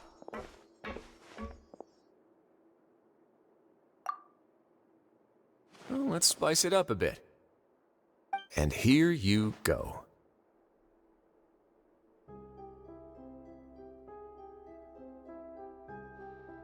What a huge ship! This is also a production zone that Paimon's never seen before. What's going on? How much do you know about Fontanian history? Not much at all. Well, then maybe you haven't heard the story of ancient Lemuria. To give you a quick rundown, Fontaine used to be ruled by the Lemurian dynasty. According to legend, the Lemurian king Remus came to this land after being inspired by divine revelation and found the seer Sibila, who had taken on the form of a golden bee. Taking the golden bee with him and riding on a huge ship, the Fortuna, he created his nation above the surging waves. He called his nation Lemuria and used the Fortuna to incessantly search for new tribes and islands, calling on them to join his empire. There's a ship in this story too? Where there's water, there'll be ships. People believe that hope can always be found at the end of a voyage. Do you believe that too? To a point, I think. As you've already seen, I have a whole factory's worth of labor, materials, and technology at my disposal. Certainly can't hurt to give it a try. So the moment I began to speculate that the primordial sea might lie underneath the gate, I also began this project. Were you inspired by the legendary Fortuna? Maybe. Fontanians need something to hold on to cope with the impending disaster. Were the workers to find out the truth behind this ship, riots would destroy the fortress faster than any catastrophe. As the fortress's administrator, I'd never make such a reckless call. Alright, that's enough talking for now.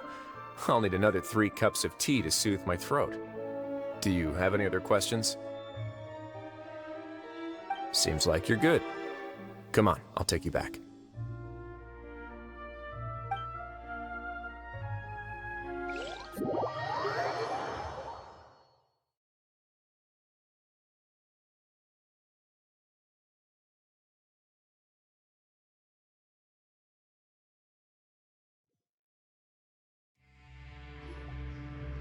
I'll leave you here for now. Oh, thank you so much. No worries. But don't forget, it's up to you whether or not you want to share what you just saw. What you do from here on out will likely affect those 3 as well.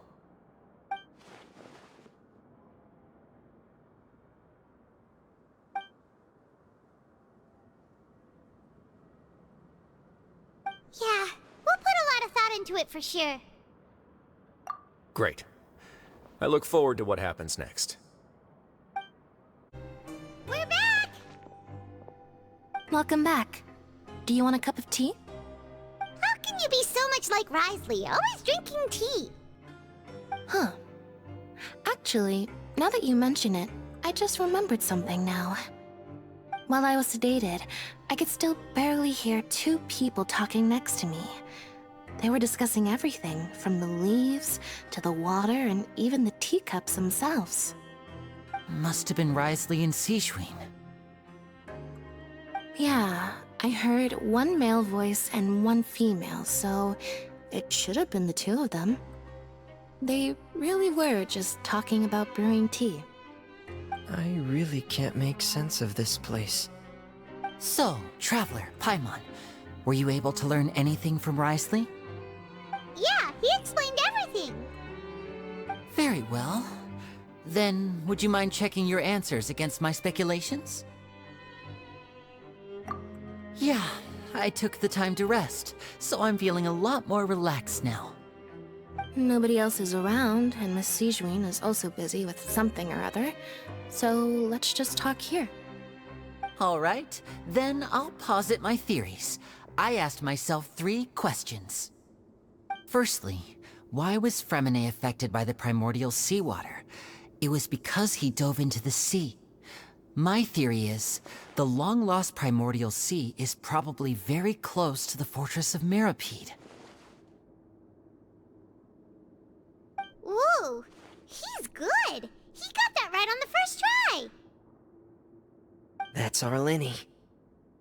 Secondly, Rizli's attitude changed dramatically during the course of our stay here.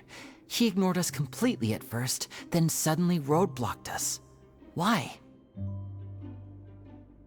I spent quite a long time thinking about this.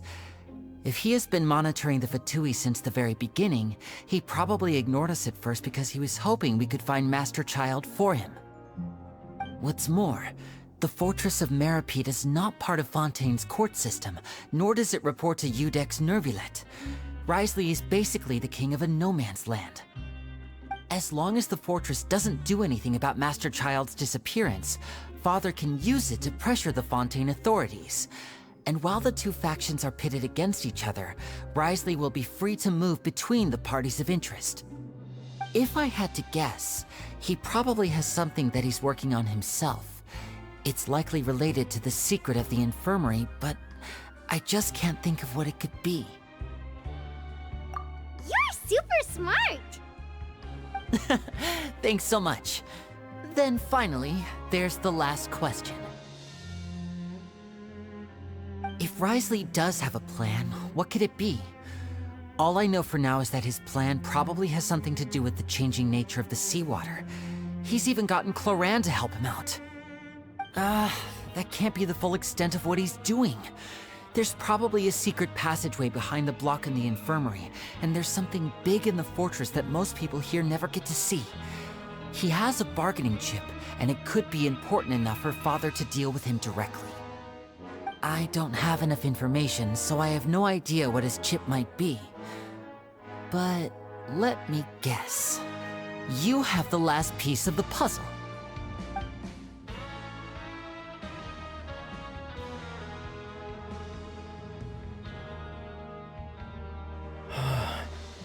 I can't believe it. The sea will engulf everyone. Just like the prophecy said. Could Rizli have wanted to meet Father to figure out a way to deal with this crisis? If you remember, I once mentioned that Father sees the House of the Hearth as her base of operations, and she truly wants to resolve the crisis. But how could Rizli have known that? Or perhaps he didn't know, and just wanted to bring Father over to his side? Which could be why he said he just wanted to negotiate. Yeah, that makes sense to me. I understand your concerns as well, Traveler. I'll figure out a way to pass this on to our father. No matter what, we're on your side. The 2 of you have already aided us far too much. We probably wouldn't be standing here right now if not for you. If you ever need anything else going forward, please come to the House of the Hearth at any time. Though you may not share the sentiment, after all that we've gone through together, the 3 of us basically see you as family now. You have my gratitude. Thank you for protecting Lini when it really mattered. And thank you for sharing the secrets of the fortress with us. We didn't think you were going to do it. Why are you being so formal all of a sudden? Given your strength, you might not need our help at all. But if you are ever in danger, we will try our best to protect you. Aww, the sound of that makes Paimon feel all warm and safe inside.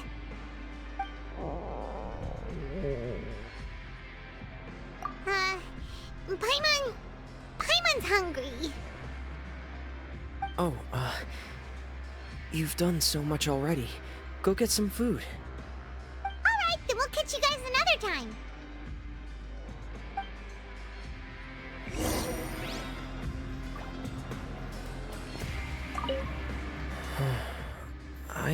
feel like I should try to become someone more capable of helping. You're incredibly helpful. Lini thinks so too. Yeah, you two are always telling me not to push myself, but aren't you just like that as well? It's time for dinner. Welfare meals now being served in the coupon cafeteria. Come on, let's go pick up ours as well! Traveler and Paimon! Over here! Are you here for dinner too, Miss Sijween? And I'm taking the opportunity to prepare Miss Cloran's dinner as well. Huh. You're right. She's actually sitting in the fortress cafeteria. What would you like to eat? Yep, you can. I've already talked to our chef, Mr. Wolsey. It's all on me today, so you can get whatever you'd like.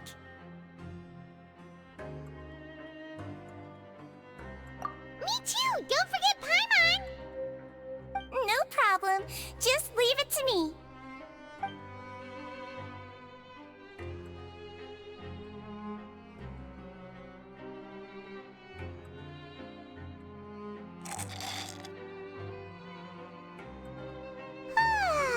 So delicious.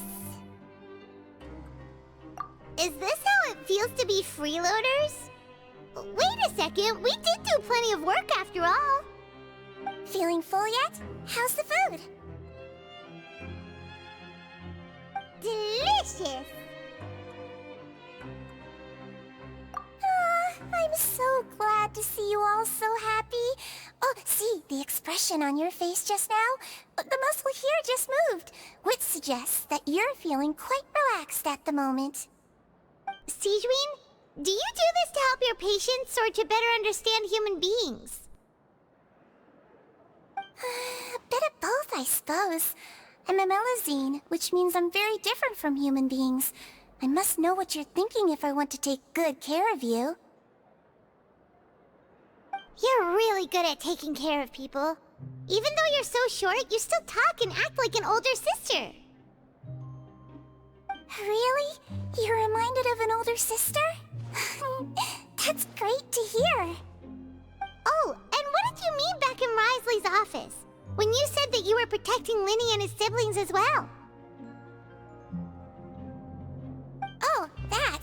I just asked His Grace to look out for those children, especially that diver boy. I was getting a bit worried after hearing that something was wrong with the water. Thankfully, Cloran is very strong and managed to save him in the nick of time. His Grace also sealed the pipes after Cloran left, to make sure that Lini wouldn't impulsively chase after his brother. Although the path was blocked, we still stationed some guards there to stop anyone from approaching. They were instructed to only open the door once Miss Cloran had returned. Oh, and I was keeping an eye on Mr. Lini as well. We had to press him, but we couldn't allow him to be in any real danger. You were all super considerate and really thought everything through. It's just what we do down here at the fortress. At least this has been His Grace's style for as long as he's been the leader. Oh, I really wish Monsieur Nёvillett would come down here more often too. I feel like he'd like it here, with all the darkness and chaos.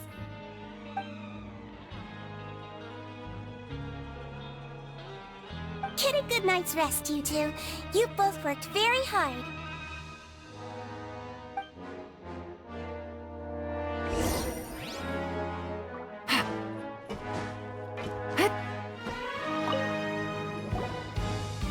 Cloran! Ah, it's you two. How's dinner? It's all right.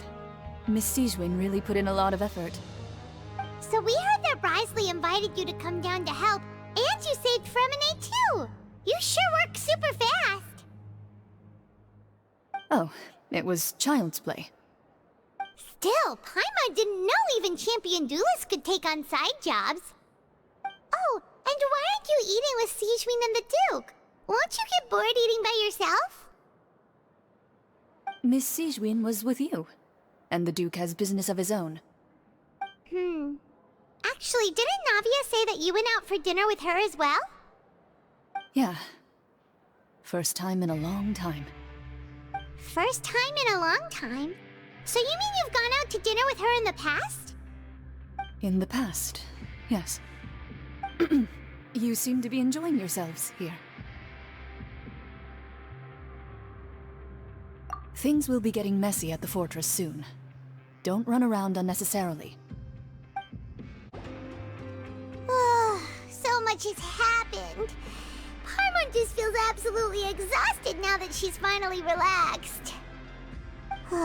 Paimon's super sleepy. Are you sleepy too?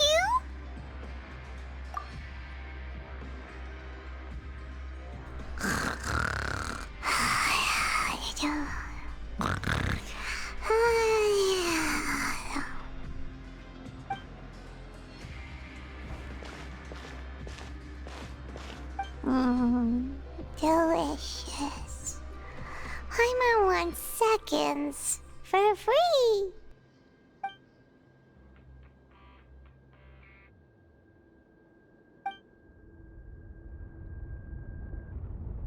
Out of my way! Get out of my way!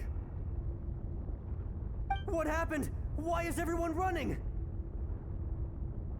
No idea, but something must have happened. Stop asking!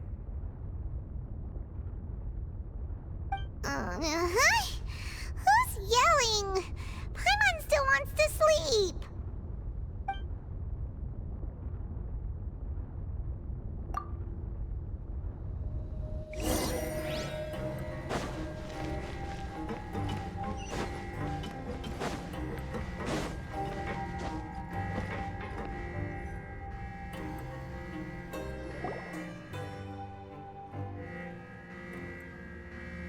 What happened? Why is everyone running around? Hey! What are you doing? No time to explain, mate. Goodbye! Hey! Wait! What's wrong with these people? They won't even talk to us. They're here! Yeah, there you are! Oh, thank goodness! Quisto and Lavaroon, do you know what happened here? We came here especially to inform you. Something seems to have gone terribly wrong just now. His Grace is telling everyone to evacuate and get out of here.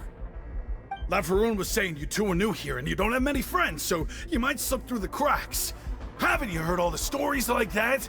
An evacuation is successfully completed, yet you only find out once you do a head count that 1 or 2 people are missing.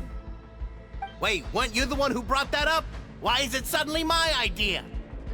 Hey, shut up! Okay, whatever. The point is, you should come with us. Yeah, he said to get as far away as possible, upwards and outwards.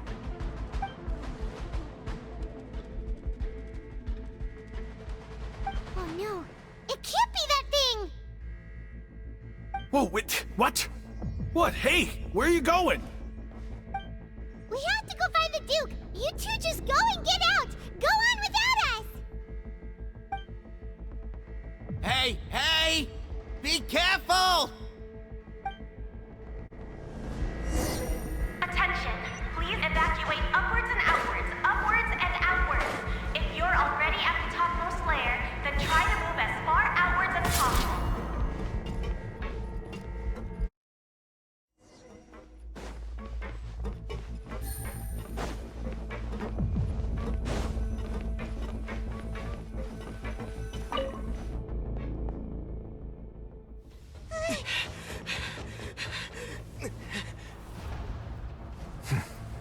They're here. Just like I said. We have it! Huh.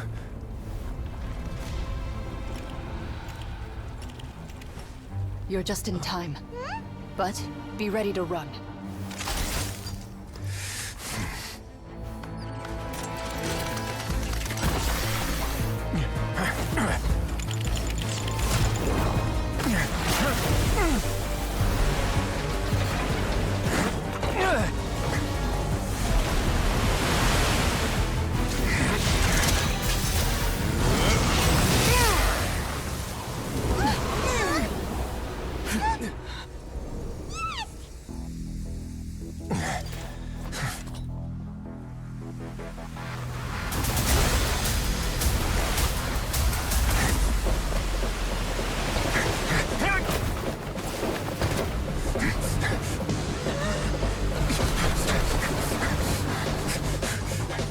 3, 2, 1.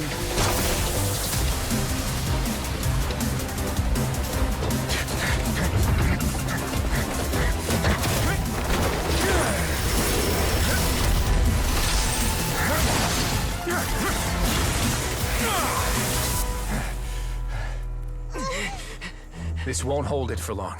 Find Nёvillett. Tell him the defenses are about to collapse. Then what will happen to you? Until he arrives, we're the last line of defense.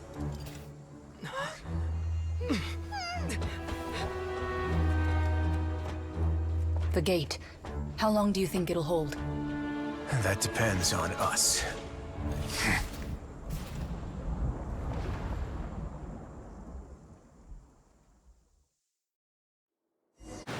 Nёvillett, why are you here?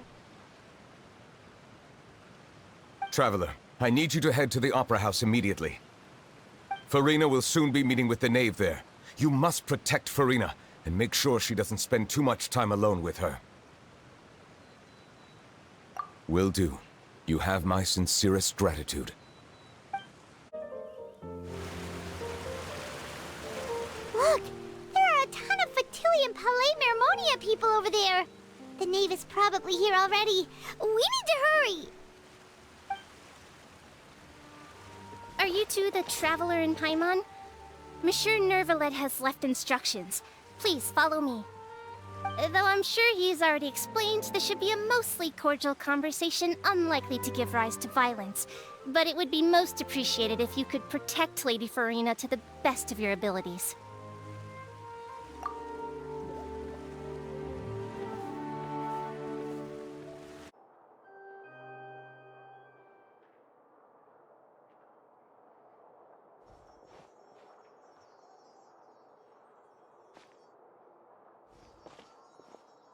Oh, so you two are the honored guests Miss Furina mentioned. Of course! How could they not attend a meeting such as this? I must always have 2 or more guests at my dessert table. Otherwise, the occasion would be too lonely and unbecoming of my station. It is my pleasure to make your acquaintance, traveler. I have heard much of your accomplishments. I am the Knave, one of the 11 Fatui Harbingers.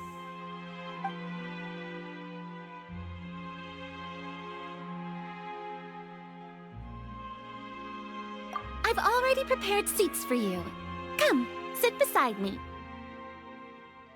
Perhaps you two are unaware of how Miss Furina and I do things. You see, we actually recently agreed to get together for tea when we had the time. See this? This is a limited type of confectionery that Miss Furina simply adores. There are only 16 slices sold every day. Here, why don't you and Paimon have a taste?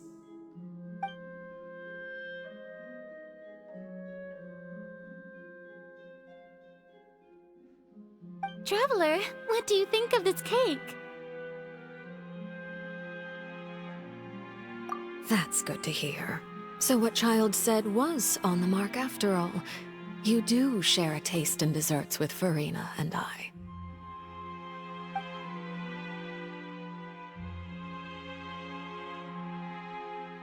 I wonder how he's doing nowadays. You must have heard, right? He's suddenly gone missing. I'm really worried about his safety, you know. Here's to hoping that he's an excellent swimmer. Since we're talking about him, I feel like I should add something. His martial prowess really looked certainly pretty impressive, yeah.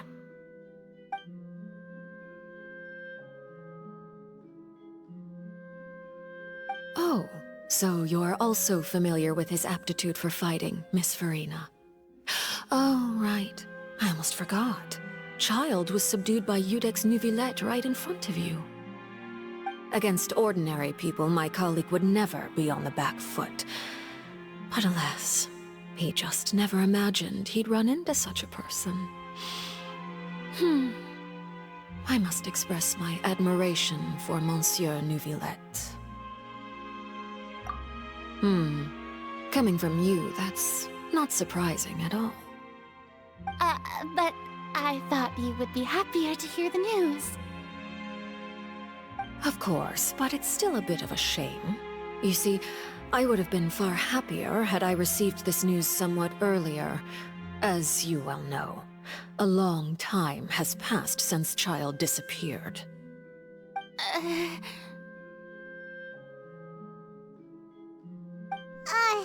Well, in any case, there's no need to worry.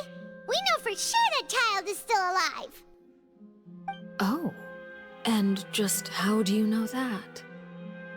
Because we found evidence that proved he left the Fortress of Mirapede. And where did he go after leaving the fortress? Well...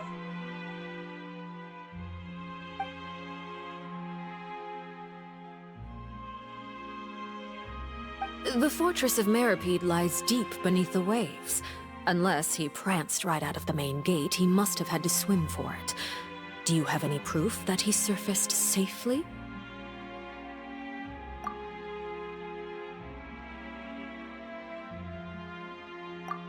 Ah, that is good news at least. His sister Tonya sent a letter to Fontaine not too long ago. Since he was unfortunately unavailable, I picked it up on his behalf. Do you have any idea how he usually writes back to his family? Dear Tonya, your letter made me feel like we were still enjoying our time in Snezhnaya together. I'm currently admiring the scenery on the streets in front of the Opera House. Is it something like that?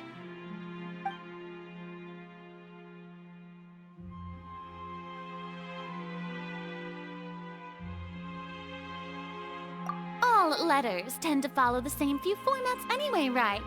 As long as the contents are accurate, it doesn't matter so much how it's written or how it's worded. Huh?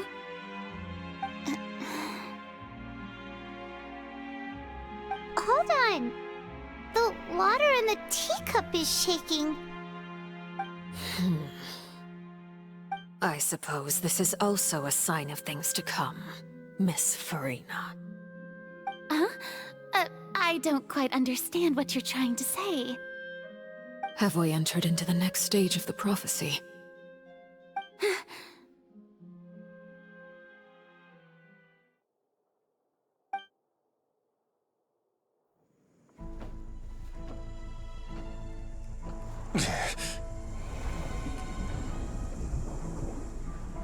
My thanks to you both. I will take it from here.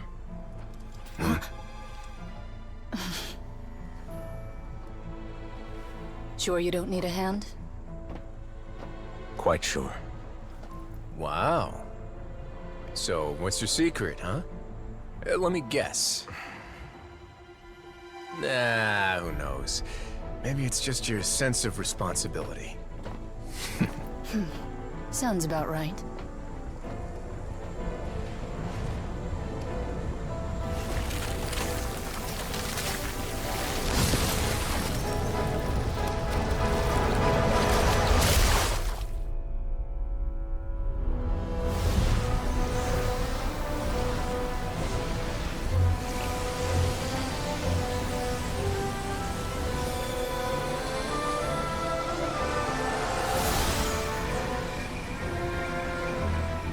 Day may come when the prophecy is fulfilled, and the waters burst forth.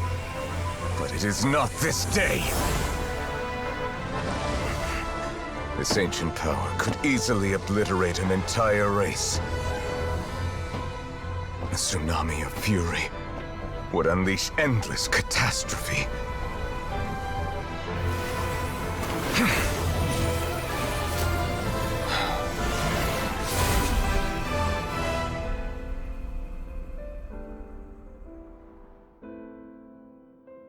This sentence is too severe. Forgive me for overruling it.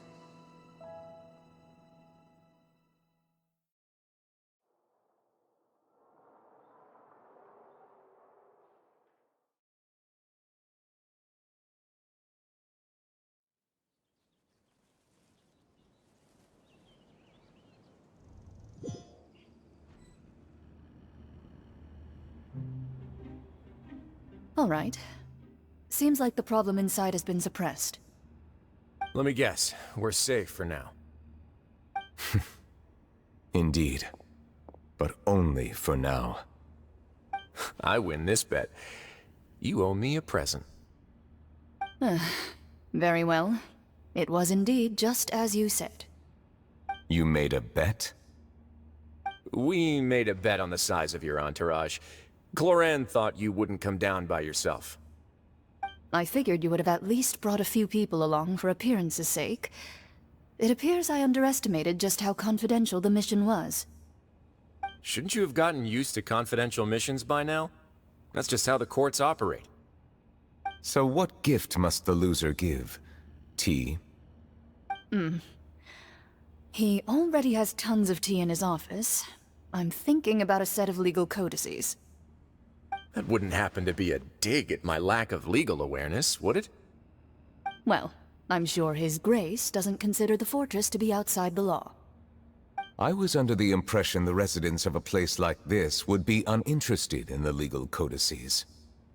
That was obviously a joke. Anyway, you've still got some unfinished business to attend to in the overworld, correct? No need to stay here if you have a pressing matter. We all know you can't leave Palais Mermonia for long. Thank you. I hope everything went smoothly with the Fatui Harbinger.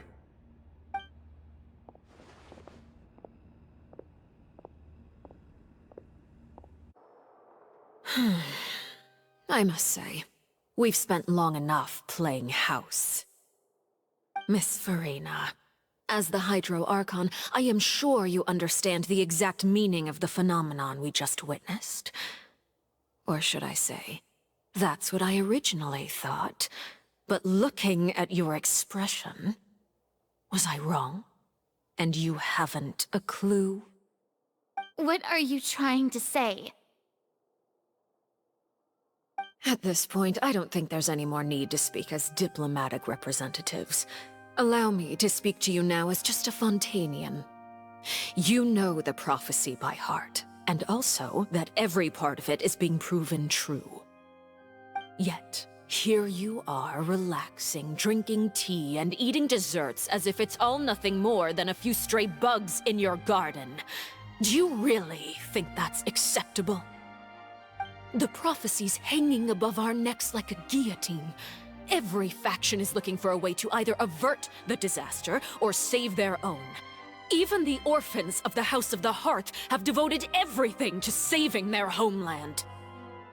But you? It beggars belief just how nonchalant and carefree you have been. From the very beginning, you, the god Focalor, you have utterly failed to take action. You're wrong. I've never ignored the prophecy, nor have I just been passing the time in self-indulgence. Retract your accusation and stop doubting the wisdom of the gods with such absurd conjectures! I am not alone in my doubts, you know. All the children of Fontaine may be harboring the exact same thoughts right now. Oh, great Hydro Archon. How are you going to save them? Save us? How are the people you've sworn to protect supposed to survive in a land that will soon disappear beneath the waves?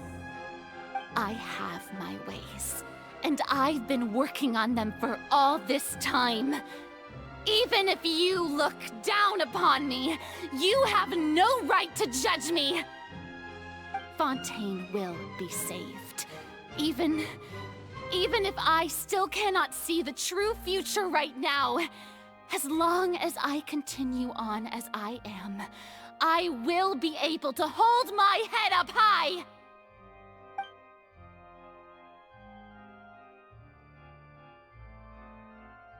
Then I ask you, Miss Furina, just what have you been working on? Where can we see it, and what is it doing to help?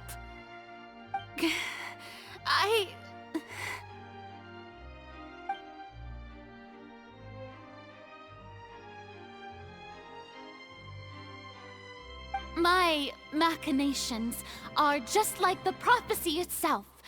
They will only reveal themselves at the fated time. It is just that beings like yourselves are unable to perceive them as of yet. I see.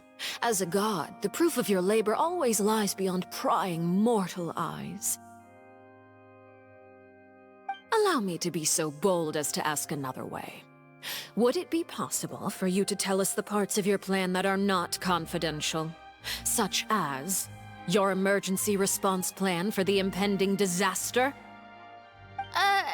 An emergency response plan? Oh, that look in your eyes.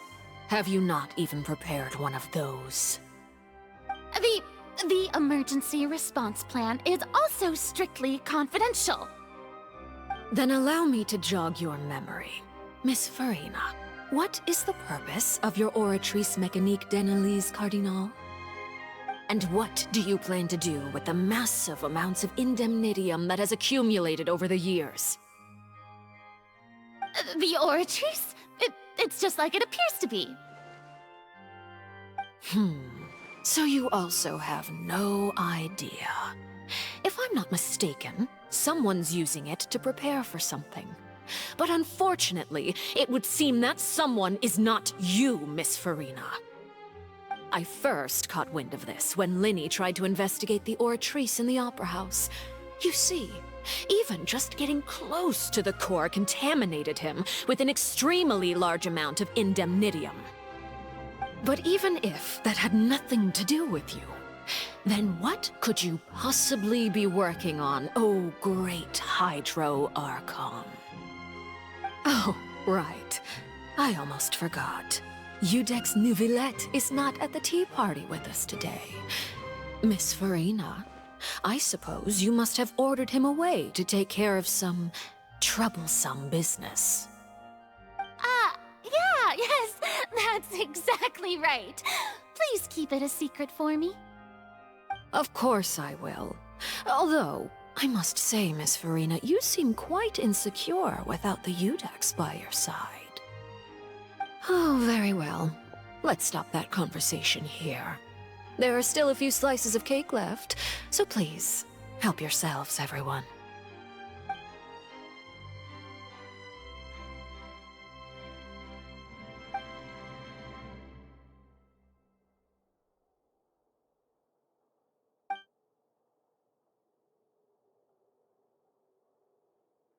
Traveler, I heard that you were recently commissioned to handle a few matters on behalf of the Udex. Why don't you take an extra slice of cake? Those who work hard deserve gratitude and praise. You too, Paimon. Thank you. Paimon will take you up on that offer.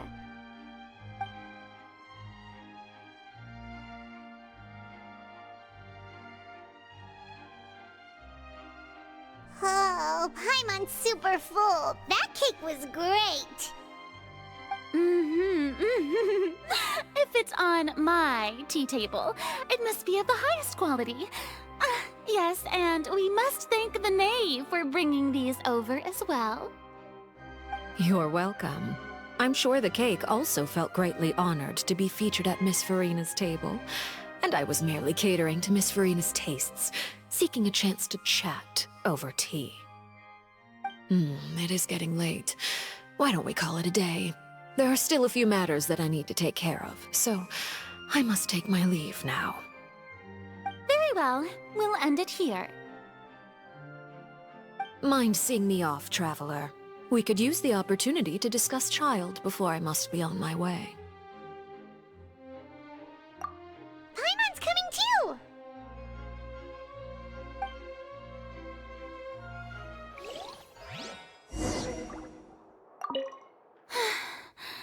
The tea party turned out to be even more difficult than I'd imagined. Why are you looking at me like that? Is something the matter? If there's nothing urgent, then I shall be retiring for now.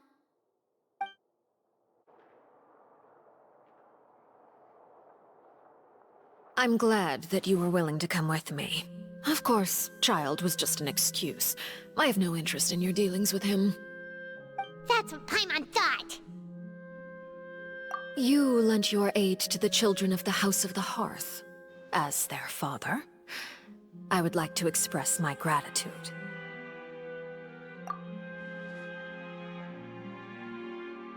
That was all. Formal topics should be discussed in formal settings, and informal topics in informal settings. I know you just returned from the fortress of Meripede. Relax. I have no intention of trying to get anything out of you. Lini, Lynette, and Fréminé are still there, and I trust their judgment and abilities. They've all been working very hard and have always done all they can to fight back against anyone who tried to stop them, especially Lini. You mean Rivesly. He's a tricky one to deal with. It's unfortunate that Lini's so eager to prove himself that he can't learn to rely on others, including me.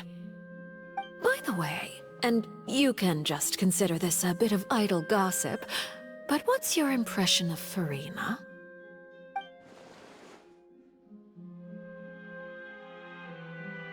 You are outside of our disputes, and the freest person in all of Fontaine, able to move around most easily. Allow me to share my perspective with you. And that's everything that happened during the trial. Master Child was declared guilty and immediately transported to the Fortress of Meripede. Didn't he say he was coming here on vacation? Does he not feel an ounce of shame for all the trouble he has caused?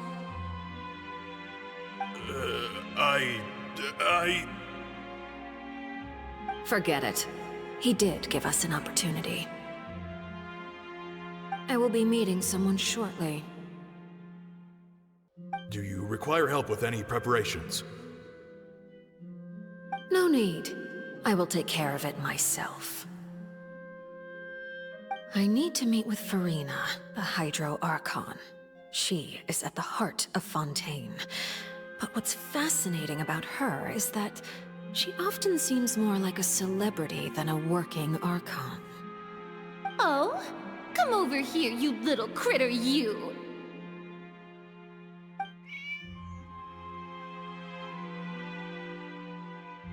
You dare to run from me? Stop right this instant! My goal is just to discover the location of the Gnosis. But I didn't expect the chance to approach Furina to be handed to me on a silver platter. This is so easy, it's actually making me a bit suspicious. Anything left unguarded is usually just bait. But no one will blame someone for taking the bait.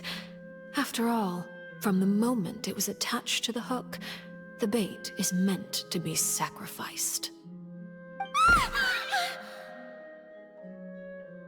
It's just as I guessed in the second before I struck. The Hydronosis is not currently held by the Archon.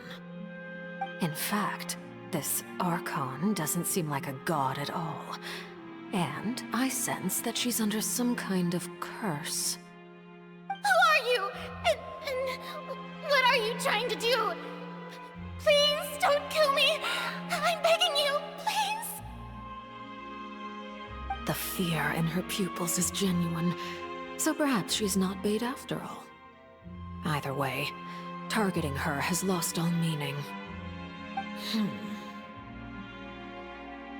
I left the scene with ease. Nobody came looking for me, and nobody could serve as a witness to my near assassination of Focalor. I suspect even Furina dares not mention this incident to anyone. Not long after, my informants confirmed what I had guessed. After returning to her quarters, Furina quietly cried alone. She was so scared that she could not sleep that night, nor could she even bring herself to eat her cake. There's no doubt that there's something wrong with her.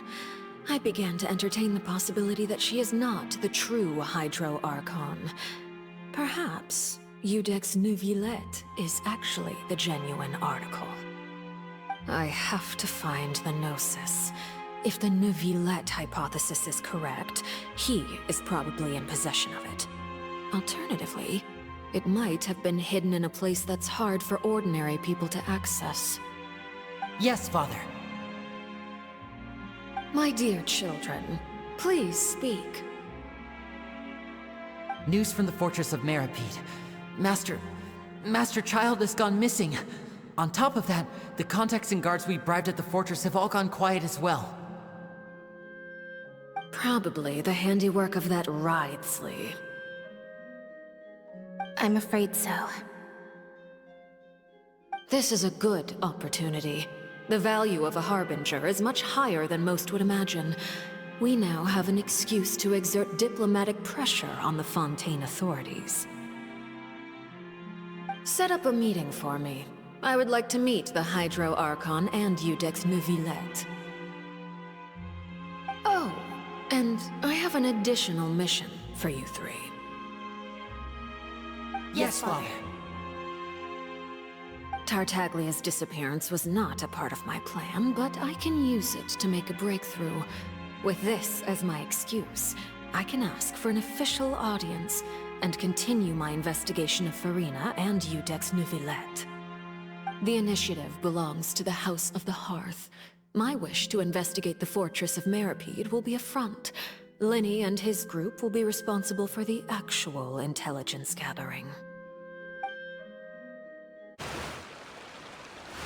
You should know the rest. Lini's group is quite close to you, so they wouldn't have hidden anything from you. You attacked the Hydro Archon? It wouldn't mean anything, even if you shouted it from the rooftops. After all, even Furina herself is still pretending that nothing of that sort ever happened. Alright then. I've now had 2 chances to enjoy tea with Furina. I have to say, the leadership of Fontaine is even more inscrutable than I had imagined. I once surmised that Iudex Nœvillette must be the Hydro Archon, but now, that doesn't seem right to me either. I am a servant of Her Majesty the Tsaritsa. Over my years of service, I've learned how a real Archon conducts and carries themselves. Whether Iudex Nœvillette or Furina, neither fits the bill. It's hard to imagine either of them as the Archon. Of course, that is all just how I feel. Gut feelings often do not require justification. It is, however, quite amusing to me that after all my years working in intelligence gathering, I've come to realize I am at a complete loss regarding the identity of the god of the land of my birth. Don't you think Fontaine is quite intriguing? A catastrophe looms, yet many secrets have yet to rise to the surface. It looks like Fontainians will have no choice but to save themselves. Ultimately, though, one must survive in order to do anything else. Should the need arise, I would be happy to cooperate with you. You don't need to commit to anything right now, of course. I have a feeling that the situation will continue to evolve, and as your name is often connected with noble deeds, I'm sure we will work together someday. He certainly returned quickly. You must want to catch up with each other, so I'll leave you to him.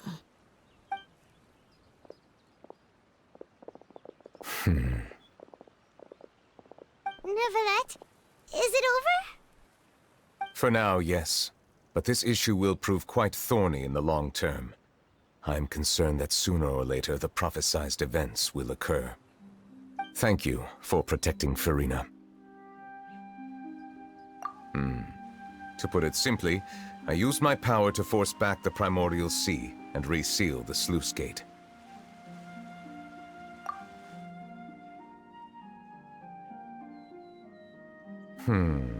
So as expected, the knave has turned up the pressure on Furina. She's trying to feel her out, though I'm still unsure as to her motives.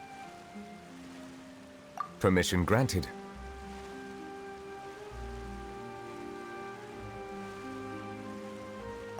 Whoa. It can't be that you're the real Hydro Archon, right?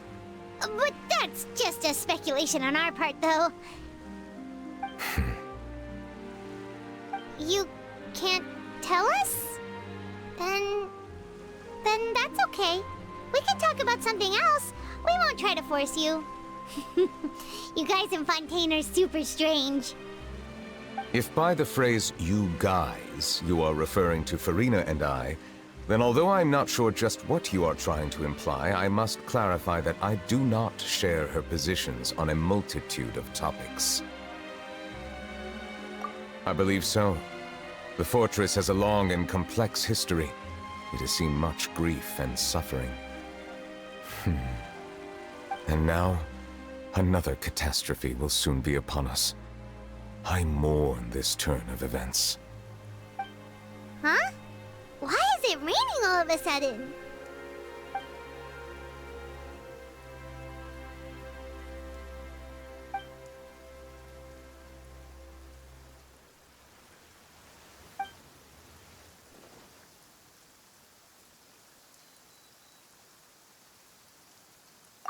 You may be closer to the truth than you think. Oh? And what are you thinking? The dragon of... what? Huh? Please do not be so surprised.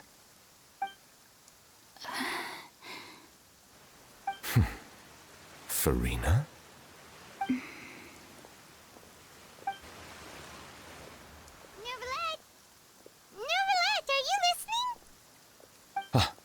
My apologies. We were just guessing randomly. We didn't guess right, did we? You're not actually the dragon sovereign of water, right? Well, if you don't want to confirm or deny... You guessed correctly. I sincerely hope you'll be able to keep this a secret for me. Right, of course. We'll definitely help you keep it a secret. There's still something Paimon wants to ask you, though. Please, go ahead. Well, if you are the dragon sovereign of water, and you were able to force back the primordial sea from the fortress, then since Fontaine's prophecy is all about seawater, couldn't you just use your power to solve the crisis? None of the currently living dragon sovereigns in the world, myself included, possess our full dragonhood. They say that when the first usurper arrived on Tivat, they seized a part of the dragon's power. Today, that stolen power is the basis of the Archon's authorities. There are 7 elemental Archons and 7 matching dragon sovereigns. The dragon sovereign of water who lived through that era perished a long time ago. As their successor, I know far less of that part of our ancient history. In any case, I believe I will not be able to do much unless the Archon disappears and returns their elemental authority to me. Given the status quo, however, I would recommend finding another way to deal with the prophecy. Oh, so even you can't solve it. I still have some urgent matters to attend to at my office. If you have any more questions regarding ancient history, you are welcome to discuss them with me at a later time. Please go right ahead.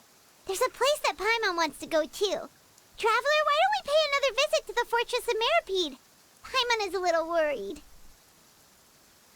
We'll see you another time. Take care.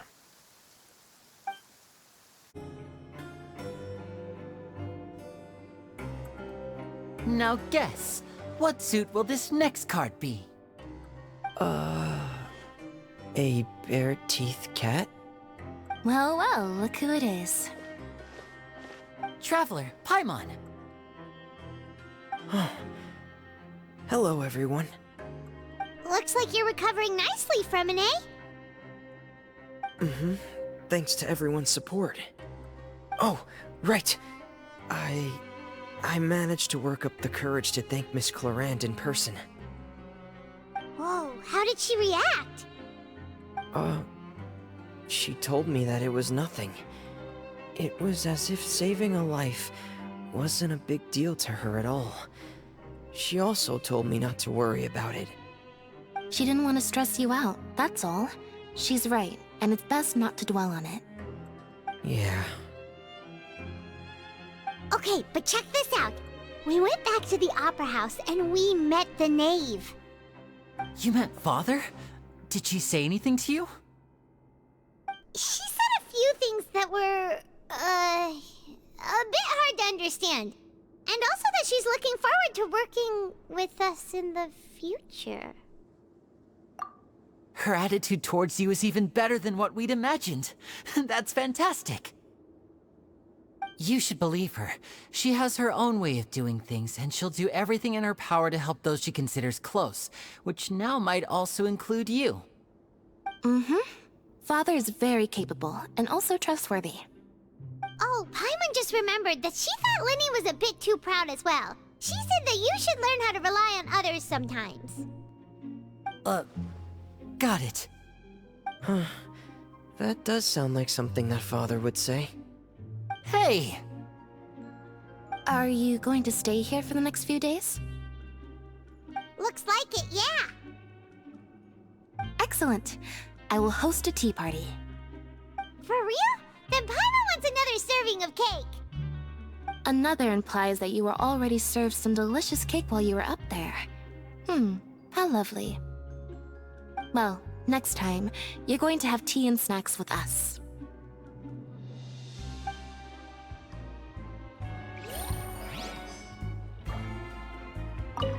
We should start preparing that tea party. Oh, that's a great idea. I'm all for it. I'll help you set it up. Sijuin! Traveler, Paimon, you're back! Are you still doing alright? Did either of you get hurt? We're fine, but what about you guys? It was such a huge mess. How bad was it? A few people sustained superficial injuries, but that's about the extent of the damage. Monsieur Nёvillett paid us a visit. It was all thanks to him that we managed to suppress the crisis for the time being. Of course, we must also thank you for the help you provided. How did Nёvillett know that he was needed here? Well, Monsieur Nёvillett has strong resonance with the hydro element. When the water level rises, he can feel the waves produced. I ran into the bombshell bros while bandaging the injuries of the wounded. They were mumbling the whole time about how you just ran down without a word. I'm so relieved to see that you're both alright. If you're not too pressed for time, please stay with us a few more days. Just let me know if you get a craving for any particular dish, so I can have Mr. Walsey get your meals prepared. Oh, and please feel free to visit the infirmary for a break at any time. I'd like to take the opportunity to spend some more time observing your facial muscles as well. Your happy smiles are quite contagious, you know. They're so memorable, and I've missed them immensely while you were gone.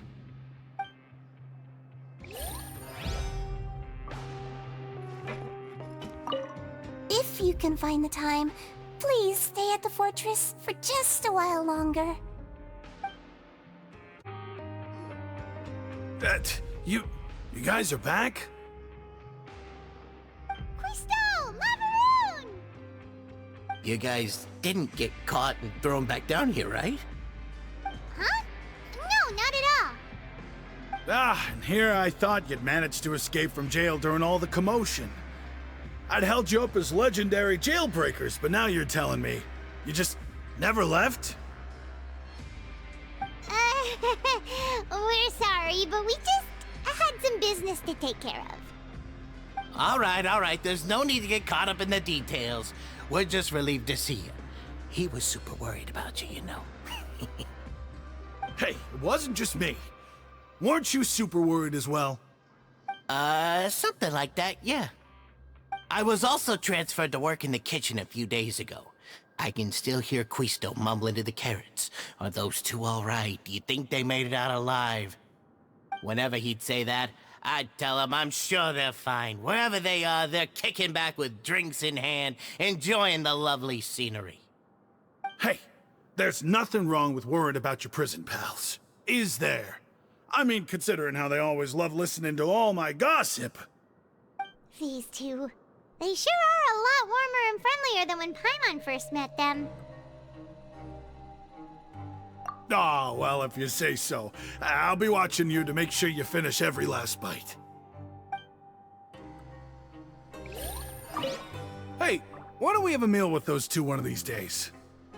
You want to cook for him yourself? Why not?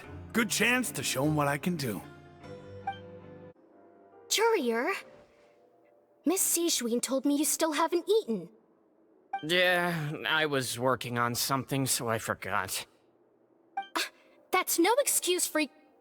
Huh? It's you two. Courier, Lurvine, we're back! Hello there. It's been quite the mess here recently. How have you been? And you? Are you still taking the secret passageway from the infirmary to work on the ship? Yep.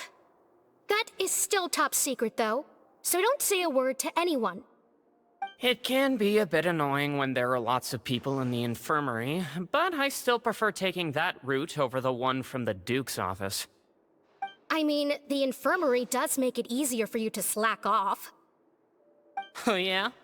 Then why are you also here so much? You two really are just using your jobs as a cover for your relationship, aren't you? Not at all!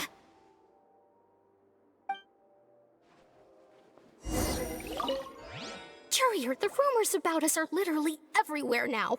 Please do something about it. But it's not like I caused them by myself. All right. I'll try to do something about it when I can find the time.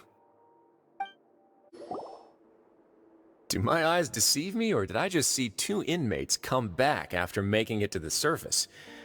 Some strange winds blowing of late. We wanted to see how the fortress is doing. Is everything still alright? We're fine, for the most part. Nёvillett came down and took care of the worst of it. If that's the case, why don't you just ask him to stay here? Oh, yeah, what a brilliant plan.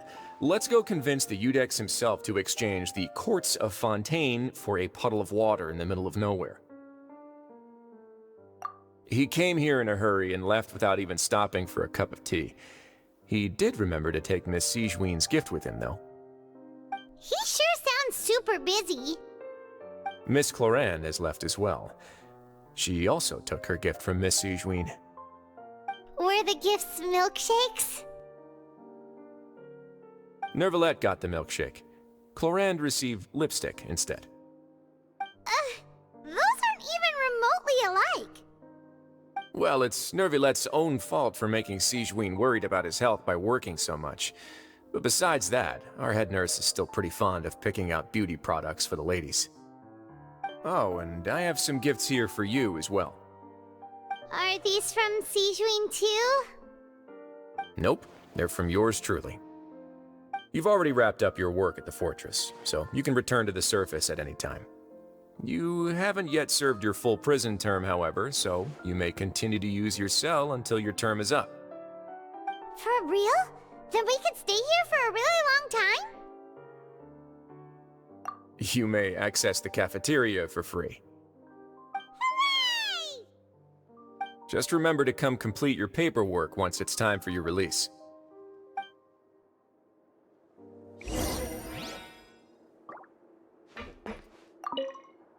Your file can't be closed until we've completed your paperwork, so don't forget to come find me again when you're done serving your sentence. We're back in our cell again. We're no longer prisoners, though, so it really doesn't feel the same. Sure feels that way. But the truth is, we never did anything bad to begin with, so I'm not sure why we put so much pressure on ourselves. Huh? How did you know? Hey, that's not true! All right. Okay, Paimon just wanted to say that we really are an amazing duo after all. It's like we've now gone to so many places together and become friends with so many people. We've never stopped traveling or stopped meeting new friends. There are so many bad things in the world, and we're just two people, but we've still been solving problems no matter where we go. Isn't that pretty cool? You're counting Paimon today? Aren't you the only adventurer here?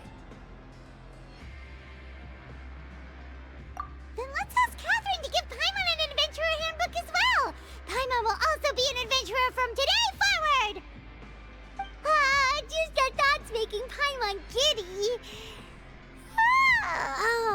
Paimon's gonna crash, so you sleep soon too. The last time we fell asleep here, we woke up to a whole mess outside our cell. The primordial seawater nearly rose up. That was so scary. We should be safe now, right? All right then. Good night to you, Traveler.